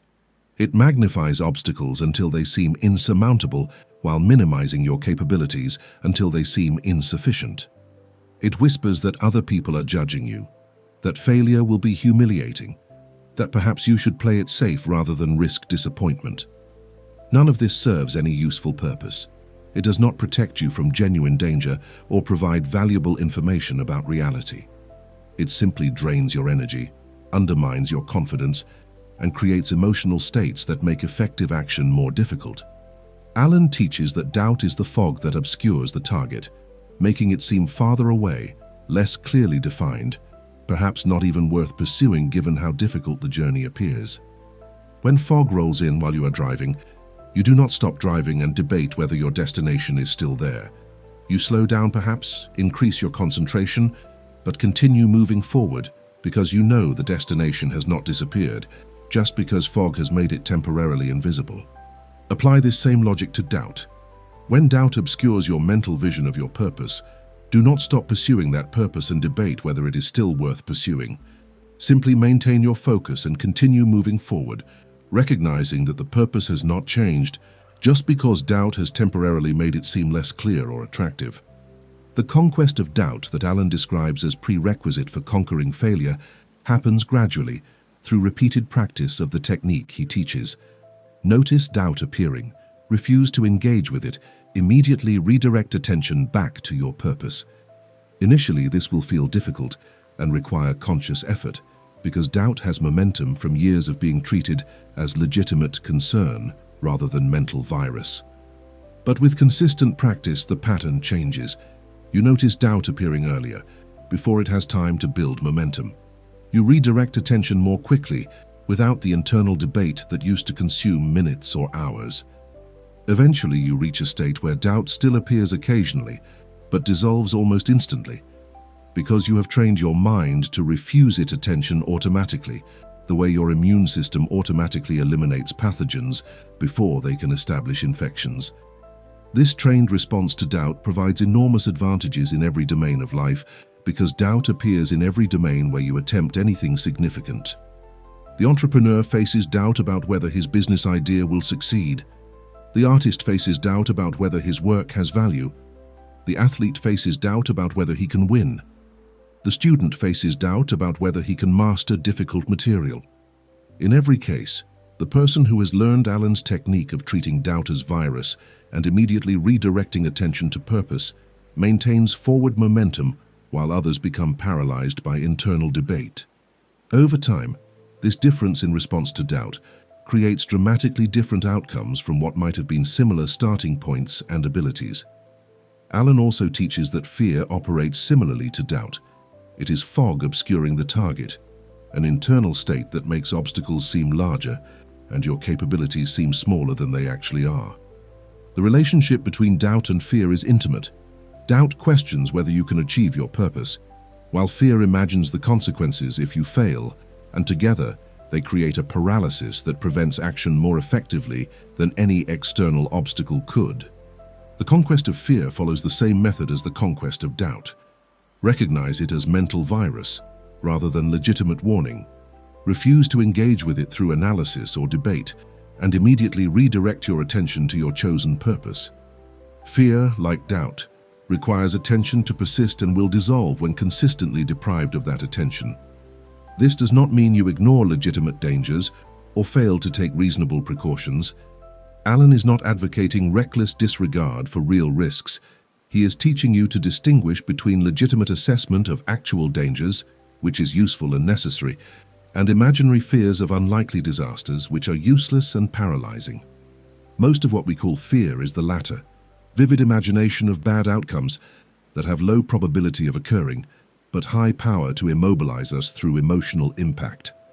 By treating these imaginary fears as viruses rather than valid concerns, you free yourself to take the calculated risks that significant achievement requires, while still exercising reasonable prudence about genuine dangers that can be identified through clear thinking rather than emotional reaction.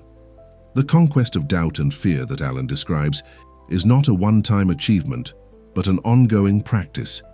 You do not conquer these enemies once and for all, permanently eliminating them from your consciousness. Rather, you develop the skill of recognizing them quickly and redirecting your attention automatically, so that even though they continue to appear occasionally throughout your life, they no longer have power to derail your progress or undermine your efforts. This ongoing practice builds the strength of character Alan describes, creating resilience that allows you to persist through challenges that would stop others, not because you are immune to doubt and fear, but because you have mastered the technique of preventing them from capturing your attention and directing your behavior. Alan understood that most people fail not because they lack talent or opportunity, but because they allow doubt and fear to prevent them from taking the sustained action that achievement requires. They have good ideas, but doubt whether those ideas will work. They have opportunities, but fear the consequences of failure if they pursue those opportunities. They have capabilities, but doubt whether those capabilities are sufficient for the challenges they face. This internal paralysis, created by unconquered doubt and fear, is the primary cause of unrealized potential, unfulfilled dreams, and lives lived far below what was possible. By learning to treat doubt and fear as viruses requiring quarantine rather than concerns requiring consideration, you eliminate the primary obstacle that prevents most people from achieving what they are capable of achieving. The validation of this principle comes from observing anyone who has achieved something significant. Without exception, they learn to act despite doubt and fear, rather than waiting for doubt and fear to be completely eliminated before taking action. They felt the same doubts and fears that paralyze others, but they developed the capacity to act anyway, maintaining focus on their purposes, while doubt and fear clamored for attention in the background. This capacity is not innate talent or genetic advantage. It is learned skill that anyone can develop through the practice Alan describes, and developing this skill transforms you from someone whose actions are controlled by their fears into someone whose actions are directed by their purposes. The final element of Alan's teaching on conquering doubt and fear concerns the relationship between these internal enemies and external circumstances. Most people believe that they will feel less doubt and fear when their circumstances improve, when they have more money, more security, more evidence of success, more social proof that they are on the right track. Alan teaches that this is backwards. Circumstances improve when you conquer doubt and fear, not the other way around. Your external circumstances reflect your internal states, and as long as doubt and fear dominate your consciousness, your circumstances will remain disappointing no matter what temporary improvements might occur. By conquering doubt and fear through the practices he describes, you create the internal conditions that naturally generate improved external circumstances, and this transformation happens reliably for anyone who applies the principles consistently over sufficient time. Alan's teaching on this topic is perhaps his most practical and immediately applicable. Starting today, right now, in this very moment, you can begin practicing the technique of treating doubt as virus and immediately redirecting attention to purpose whenever doubt appears. You do not need to wait until you feel ready, until circumstances improve, until you have more confidence. You can begin practicing right now with whatever doubts are currently present in your consciousness. Notice them, refuse to engage with them, redirect your attention to your purpose. Repeat this pattern every time doubt appears, and watch how over days and weeks the power of doubt to derail you diminishes while your capacity for focused action increases. This is not theory requiring validation. This is practice producing results, and you can verify its effectiveness through your own direct experience, starting immediately. James Allen states with characteristic directness, even if he fails again and again, the strength of character gained will be the measure of his true success. This teaching liberates you from the tyranny of judging yourself solely by external outcomes and reveals a deeper dimension of achievement that most people never consider.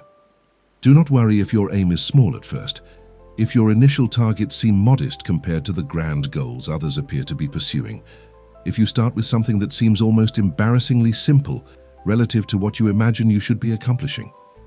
Alan insists that the size of your initial aim matters far less than the practice of aiming itself, the development of the capacity to select a target, maintain focus on it, and persist until you hit it. Start wherever you actually are rather than where you wish you were, and trust that small successes build the foundation for larger successes through the development of what Alan calls the strength of character gained. The strategy is elegantly simple and remarkably effective. Aim for a small target first, something achievable with your current capacity and resources, something close enough that you can hit it with reasonable effort over a reasonable time frame.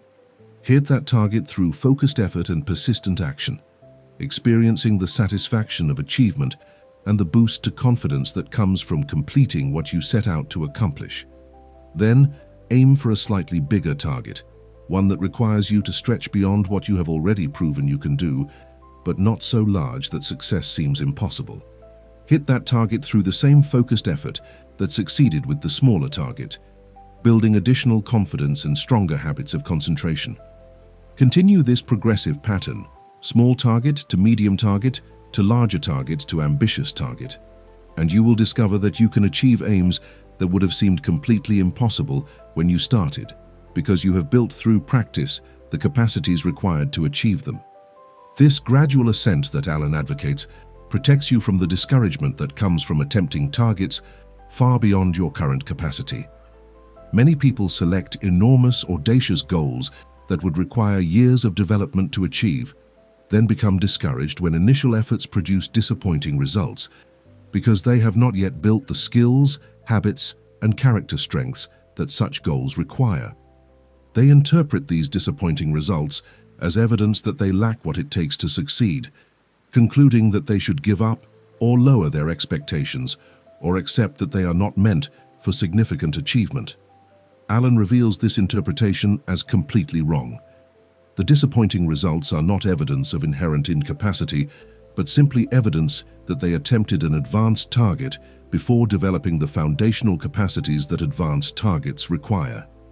By starting with smaller targets that you can actually hit with your current capacities, you avoid this discouragement trap entirely. Each small success proves to yourself that you can set a target and hit it, that you possess the capacity for focused effort and persistent action. That achievement is possible for you when you apply the principles correctly.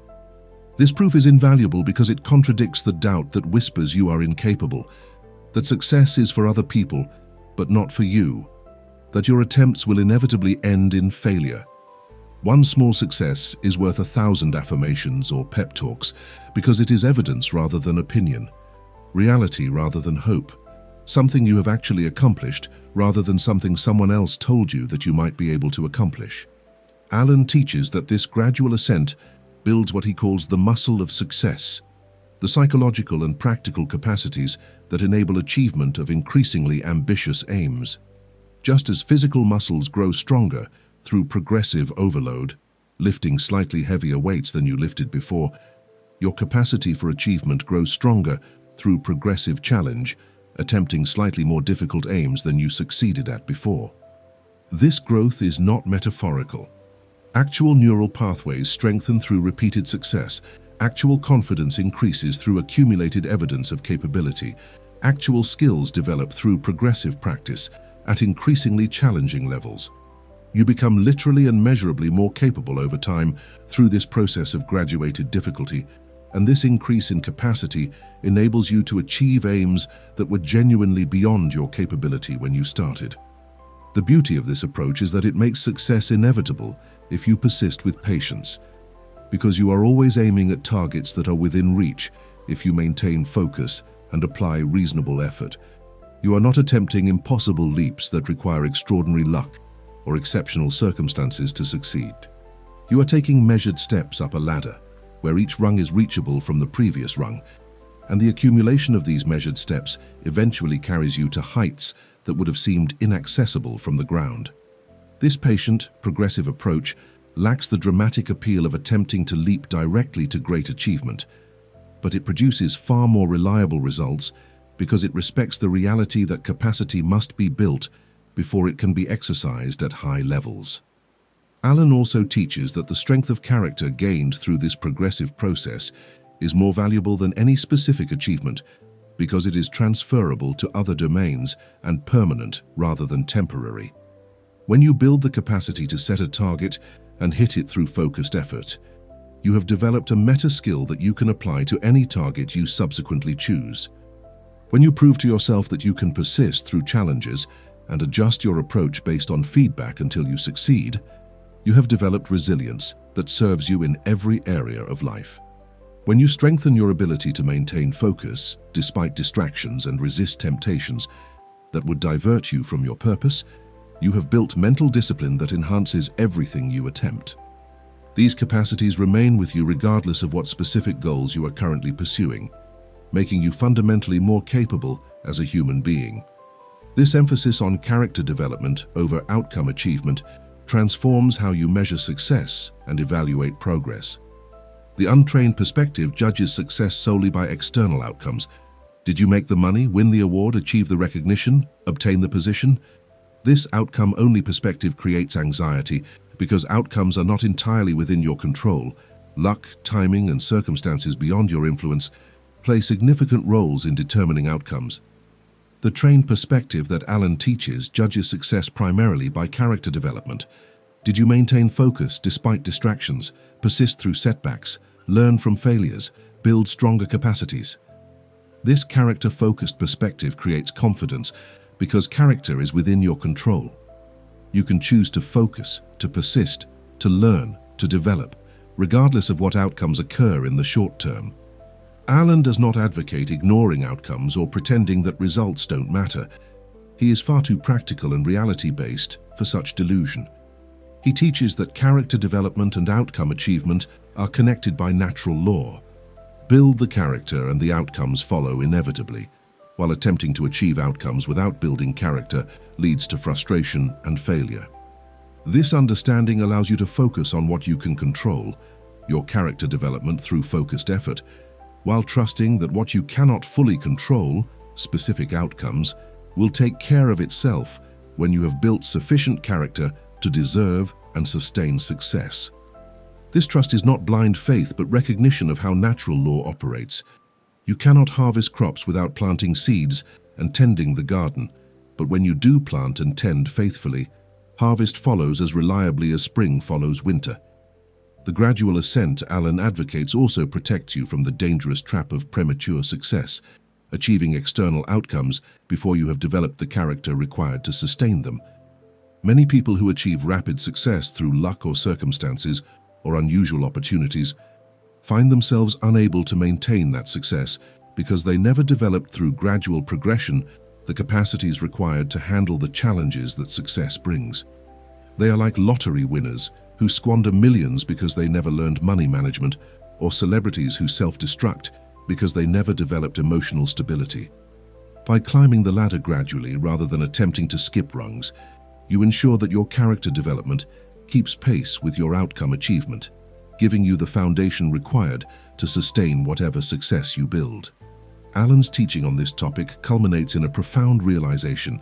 The goal of setting aims and maintaining focus is not merely to achieve specific external outcomes, but to transform yourself into the kind of person who achieves aims reliably. The specific aims you select early in this journey matter less than the practice of aiming itself, the development of the capacities that make achievement possible. As you progress and your capacities strengthen, you can select larger and more ambitious aims with confidence because you have proven to yourself through accumulated experience that you possess the character required to hit whatever targets you aim at with sufficient focus and persistence. This transformation from someone who drifts through life, reacting to circumstances, into someone who directs their life through focused purpose is the ultimate achievement, more valuable than any specific external outcome because it enables all outcomes you might subsequently desire. We arrive now at the moment of synthesis, where we gather the threads we have woven and recognize the tapestry they create when properly integrated. Direction is more important than speed. This is perhaps the simplest yet most liberating truth you will ever encounter in your study of achievement and success. A man moving slowly but steadily in the right direction will arrive at his chosen destination with absolute certainty, while a man moving rapidly in the wrong direction will arrive nowhere useful no matter how much energy he expends or how impressive his activity appears to observers. The slow but directed man is climbing the correct mountain, and each step up that mountain brings him genuinely closer to the summit, while the fast but undirected man is running frantically in circles at the base of the wrong mountain, exhausting himself while making no actual progress toward any destination worth reaching. This principle transforms how you evaluate your own progress and frees you from the trap of comparing your pace to others' pace. When you see someone apparently achieving more quickly than you, apparently racing ahead while you plod along, you might feel discouraged or inadequate if you judge solely by speed. But Alan teaches us to ask the essential question: are they moving in a direction that leads somewhere meaningful and sustainable, or are they simply moving fast toward nothing in particular? Often you will discover that those who appear to be racing ahead are actually scattered in their efforts, chasing whatever seems attractive in the moment without any coherent direction or purpose guiding their choices. Their speed creates the illusion of progress, but examination over longer time horizons reveals that they arrive nowhere because they never selected and maintained focus on a specific destination. James Allen writes with precision that cuts through centuries of confusion. Until thought is linked with purpose, there is no intelligent accomplishment. Read that sentence again slowly and let its full implication penetrate your consciousness. Until thought is linked with purpose, not when thought is occasionally focused on purpose during moments of inspiration. Not if thought sometimes considers purpose among many other concerns, But until thought is firmly, consistently, reliably linked with purpose as its organizing principle and constant reference point, there is no intelligent accomplishment, not limited accomplishment, not accidental accomplishment, not lucky accomplishment, but no intelligent accomplishment whatsoever, because accomplishment that is not directed by clear purpose is merely random outcome rather than genuine achievement, accident rather than intention, noise rather than signal. This teaching reveals why most people accomplish far less than their capabilities would allow. Their thoughts are not linked with any definite purpose, and therefore their actions, which follow from their thoughts, scatter in multiple directions without producing concentrated results. They think about many things, worry about many concerns, consider many possibilities, but none of this mental activity is organized around a central purpose that would give it direction and meaning. Their thoughts are like water spreading across flat ground, moving constantly, covering large areas, but never gathering the concentrated force required to carve channels or move obstacles or create anything that lasts. Link those same thoughts with a definite purpose, and suddenly they become like water channeled into a stream, focused, powerful, capable of moving immense obstacles and carving permanent channels through solid rock through the simple mechanism of concentrated force applied consistently over time. Alan understood that purpose is not merely helpful or advantageous for achievement, it is the fundamental prerequisite without which genuine achievement cannot occur. You can work hard without purpose, expend enormous energy without purpose, maintain high levels of activity without purpose, but you cannot accomplish anything significant without purpose, because accomplishment, by definition, means reaching a chosen destination. And you cannot reach a chosen destination if you never clearly chose one in the first place. This is not philosophical abstraction, but practical observation. Examine anyone who has accomplished something genuinely significant in any domain, and you will discover without exception that they linked their thoughts with a definite purpose and maintained that linkage with remarkable consistency over whatever time period their accomplishment required. The linking of thought with purpose that Alan describes is not a one-time decision or a vague intention. It is an ongoing discipline that must be practiced daily until it becomes automatic. Each morning, you must reconnect your thoughts to your purpose, reminding yourself what you are aiming at and why it matters to you. Throughout the day, you must notice when your thoughts have drifted away from your purpose toward distractions and promptly redirect them back. Each evening, you must review whether your actions advanced your purpose and adjust your plans for tomorrow based on what you learned today. This daily discipline of linking thought with purpose gradually transforms your entire mental operating system from scattered to focused, from reactive to directed, from confused to clear. The power that emerges from this consistent linking cannot be overstated. When your thoughts are reliably linked with your purpose, you develop what Alan describes as clarity, the ability to see what matters and what does not, to distinguish between essential actions and trivial distractions, to make decisions quickly because you have a clear criterion for evaluation. This clarity eliminates the paralyzing confusion that plagues most people, the endless internal debate about what to do next and which opportunity to pursue and whether you are making the right choices. When thought is linked with purpose, these questions answer themselves. Do this action and pursue this opportunity if and only if they advance your purpose more effectively than alternative uses of your time and energy would advance it. Alan teaches that intelligent accomplishment that reflects genuine intention rather than random luck, requires this linkage between thought and purpose, because intelligence itself is the capacity to select appropriate means for chosen ends. If you have not clearly defined your ends through establishing a definite purpose, then you cannot intelligently select means because you have no criterion for determining what is appropriate and what is not. You are like a navigator attempting to plot a course without knowing the destination. No amount of navigational skill can help you because the essential information required for intelligent navigation is missing. Establish your purpose clearly, link your thoughts to that purpose consistently, and suddenly your intelligence can function properly, selecting actions and strategies that actually serve your chosen ends, rather than wandering aimlessly through random choices that lead nowhere. The measure of your true success is not the external outcomes you have achieved at any given moment. These fluctuate based on timing and circumstances and factors beyond your control. The measure of your true success is the strength of character you have developed through the process of aiming at worthy purposes and persisting despite obstacles. This remains with you permanently regardless of temporary setbacks or changing circumstances. Allen recognized that this inversion of conventional success metrics is essential for sustainable achievement. If you judge yourself solely by outcomes, you become anxious and unstable because outcomes are not entirely within your control. But if you judge yourself primarily by character development, by whether you maintained focus, persisted through difficulty, learned from failures, and continued growing, you become confident and stable because these qualities are within your control and they inevitably produce worthy outcomes when maintained consistently over time. This emphasis on character over outcomes does not mean you ignore results or pretend that external achievement does not matter. Rather, it means you recognize that external achievement is the natural consequence of developed character, rather than a goal to be pursued directly. When you focus on developing your character through the practices Allen teaches, establishing clear purpose, maintaining focused attention, persisting through obstacles, learning from every experience, the external achievements follow as reliably as fruit follows the blossoming of healthy trees.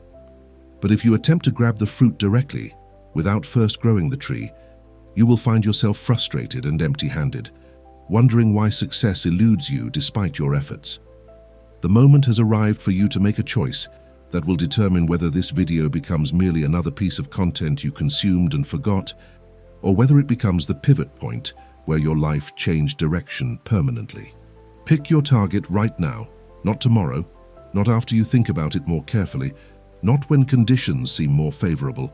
Right now, in this very moment, select the one purpose that will organize your thoughts and direct your actions starting today. Lock your eyes on that target with the intensity of an archer who knows his life depends on hitting the mark, refusing to allow your gaze to wander toward distractions, no matter how attractive they appear. Do not look away from your chosen target until it is hit, until you have achieved what you set out to accomplish, until you have proven to yourself that you possess the capacity to select a destination and arrive at it through focused effort and persistent action. Declare your focus below in the comments section as a public commitment that will make it harder for you to abandon your purpose when challenges arise. Write these exact words: I see the target. This simple declaration is not empty ritual or meaningless repetition. It is a speech act that changes your reality by creating a public record of your commitment, transforming your private intention into a social declaration that engages your natural desire to be consistent between what you say and what you do. When you write these words publicly, you are putting your reputation and self-image on the line, creating social pressure that will support you during moments of doubt when your private motivation falters. This social commitment becomes an external scaffold supporting your internal resolve, and combining internal and external motivation creates stronger and more sustainable commitment than either alone could produce. Let the arrow fly by taking the first concrete action toward your chosen target immediately after watching this video. Do not delay. Do not plan more extensively. Do not wait until you feel more prepared. Take one specific action right now that moves you toward your target, however small that action might be. Call the person you need to call. Write the first paragraph of the project you have been postponing. Sign up for the course you have been considering. Delete the app that wastes your time. Establish the account you need to establish. Take whatever action represents the first step on the path toward your chosen destination, and take it now while your motivation is high and your clarity is strong, before doubt and fear and distraction can cloud your vision and drain your resolve. This immediate action is crucial because it transforms your intention from abstract concept into concrete reality, creating momentum that makes the next action easier and establishing a pattern of moving from decision to action without the delay that kills most intentions before they ever manifest as behavior. The gap between deciding to do something and actually doing it is where most dreams die, killed by the endless internal debate about timing and approach, and whether you are truly ready. Alan teaches us to collapse this gap to zero, to move from decision to action instantly, before doubt can establish a foothold, to launch the arrow the moment the target is sighted, rather than spending hours adjusting your stance and questioning your aim while the opportunity passes. Your life changes the moment you select your target clearly and commit to hitting it firmly. Not when you achieve the target, not when others recognize your accomplishment, but the very instant you make the internal decision to stop drifting and start directing your existence toward a chosen destination. This moment of decision is the actual transformation, the real rebirth, the genuine initiation from one mode of being into another fundamentally different mode. Everything that follows is simply the manifestation in external reality of the internal shift that occurred when you moved from scattered to focused, from reactive to directed, from drifting to driving. The practices Alan teaches are not complex or mysterious. They are simple and straightforward, accessible to anyone regardless of education or circumstances or previous experience. Select your purpose clearly. Link your thoughts to that purpose consistently. Return your attention to your purpose whenever you notice it has wandered. Persist through obstacles by treating them as problems to solve rather than reasons to quit. Adjust your approach based on feedback while maintaining your aim at the same target. These simple practices, applied consistently over time, produce results that seem almost miraculous to those who have never experienced what concentrated effort can accomplish, yet they are merely the natural consequences of working with natural law rather than against it. You are now armed with knowledge that most people never encounter, and that fewer still apply consistently enough to experience its transformative power. You understand that purpose is not optional but essential, that focus is not merely helpful but necessary, that character development is not separate from achievement, but the foundation that makes achievement possible and sustainable. You know what to do and why it works and how to begin. The only remaining question is whether you will do it, whether you will select your target, maintain your focus, and persist until you hit it, or whether you will remain among the vast majority who understand these principles intellectually but never apply them consistently enough to transform their understanding into experience. The moment of truth is here. The arrow is notched, the bowstring is drawn, the target is visible. Will you release the arrow and commit to following it until it strikes home? Or will you lower the bow and retreat back into comfortable drifting? The choice is entirely yours, and the consequences of that choice will compound over the days and weeks and months and years ahead until they create a life that is either a monument to what you accomplished through focused purpose or a memorial to what you might have accomplished if only you had maintained your aim. Choose now. Declare your target. Take your first action. Let the arrow fly and do not look away until it hits home.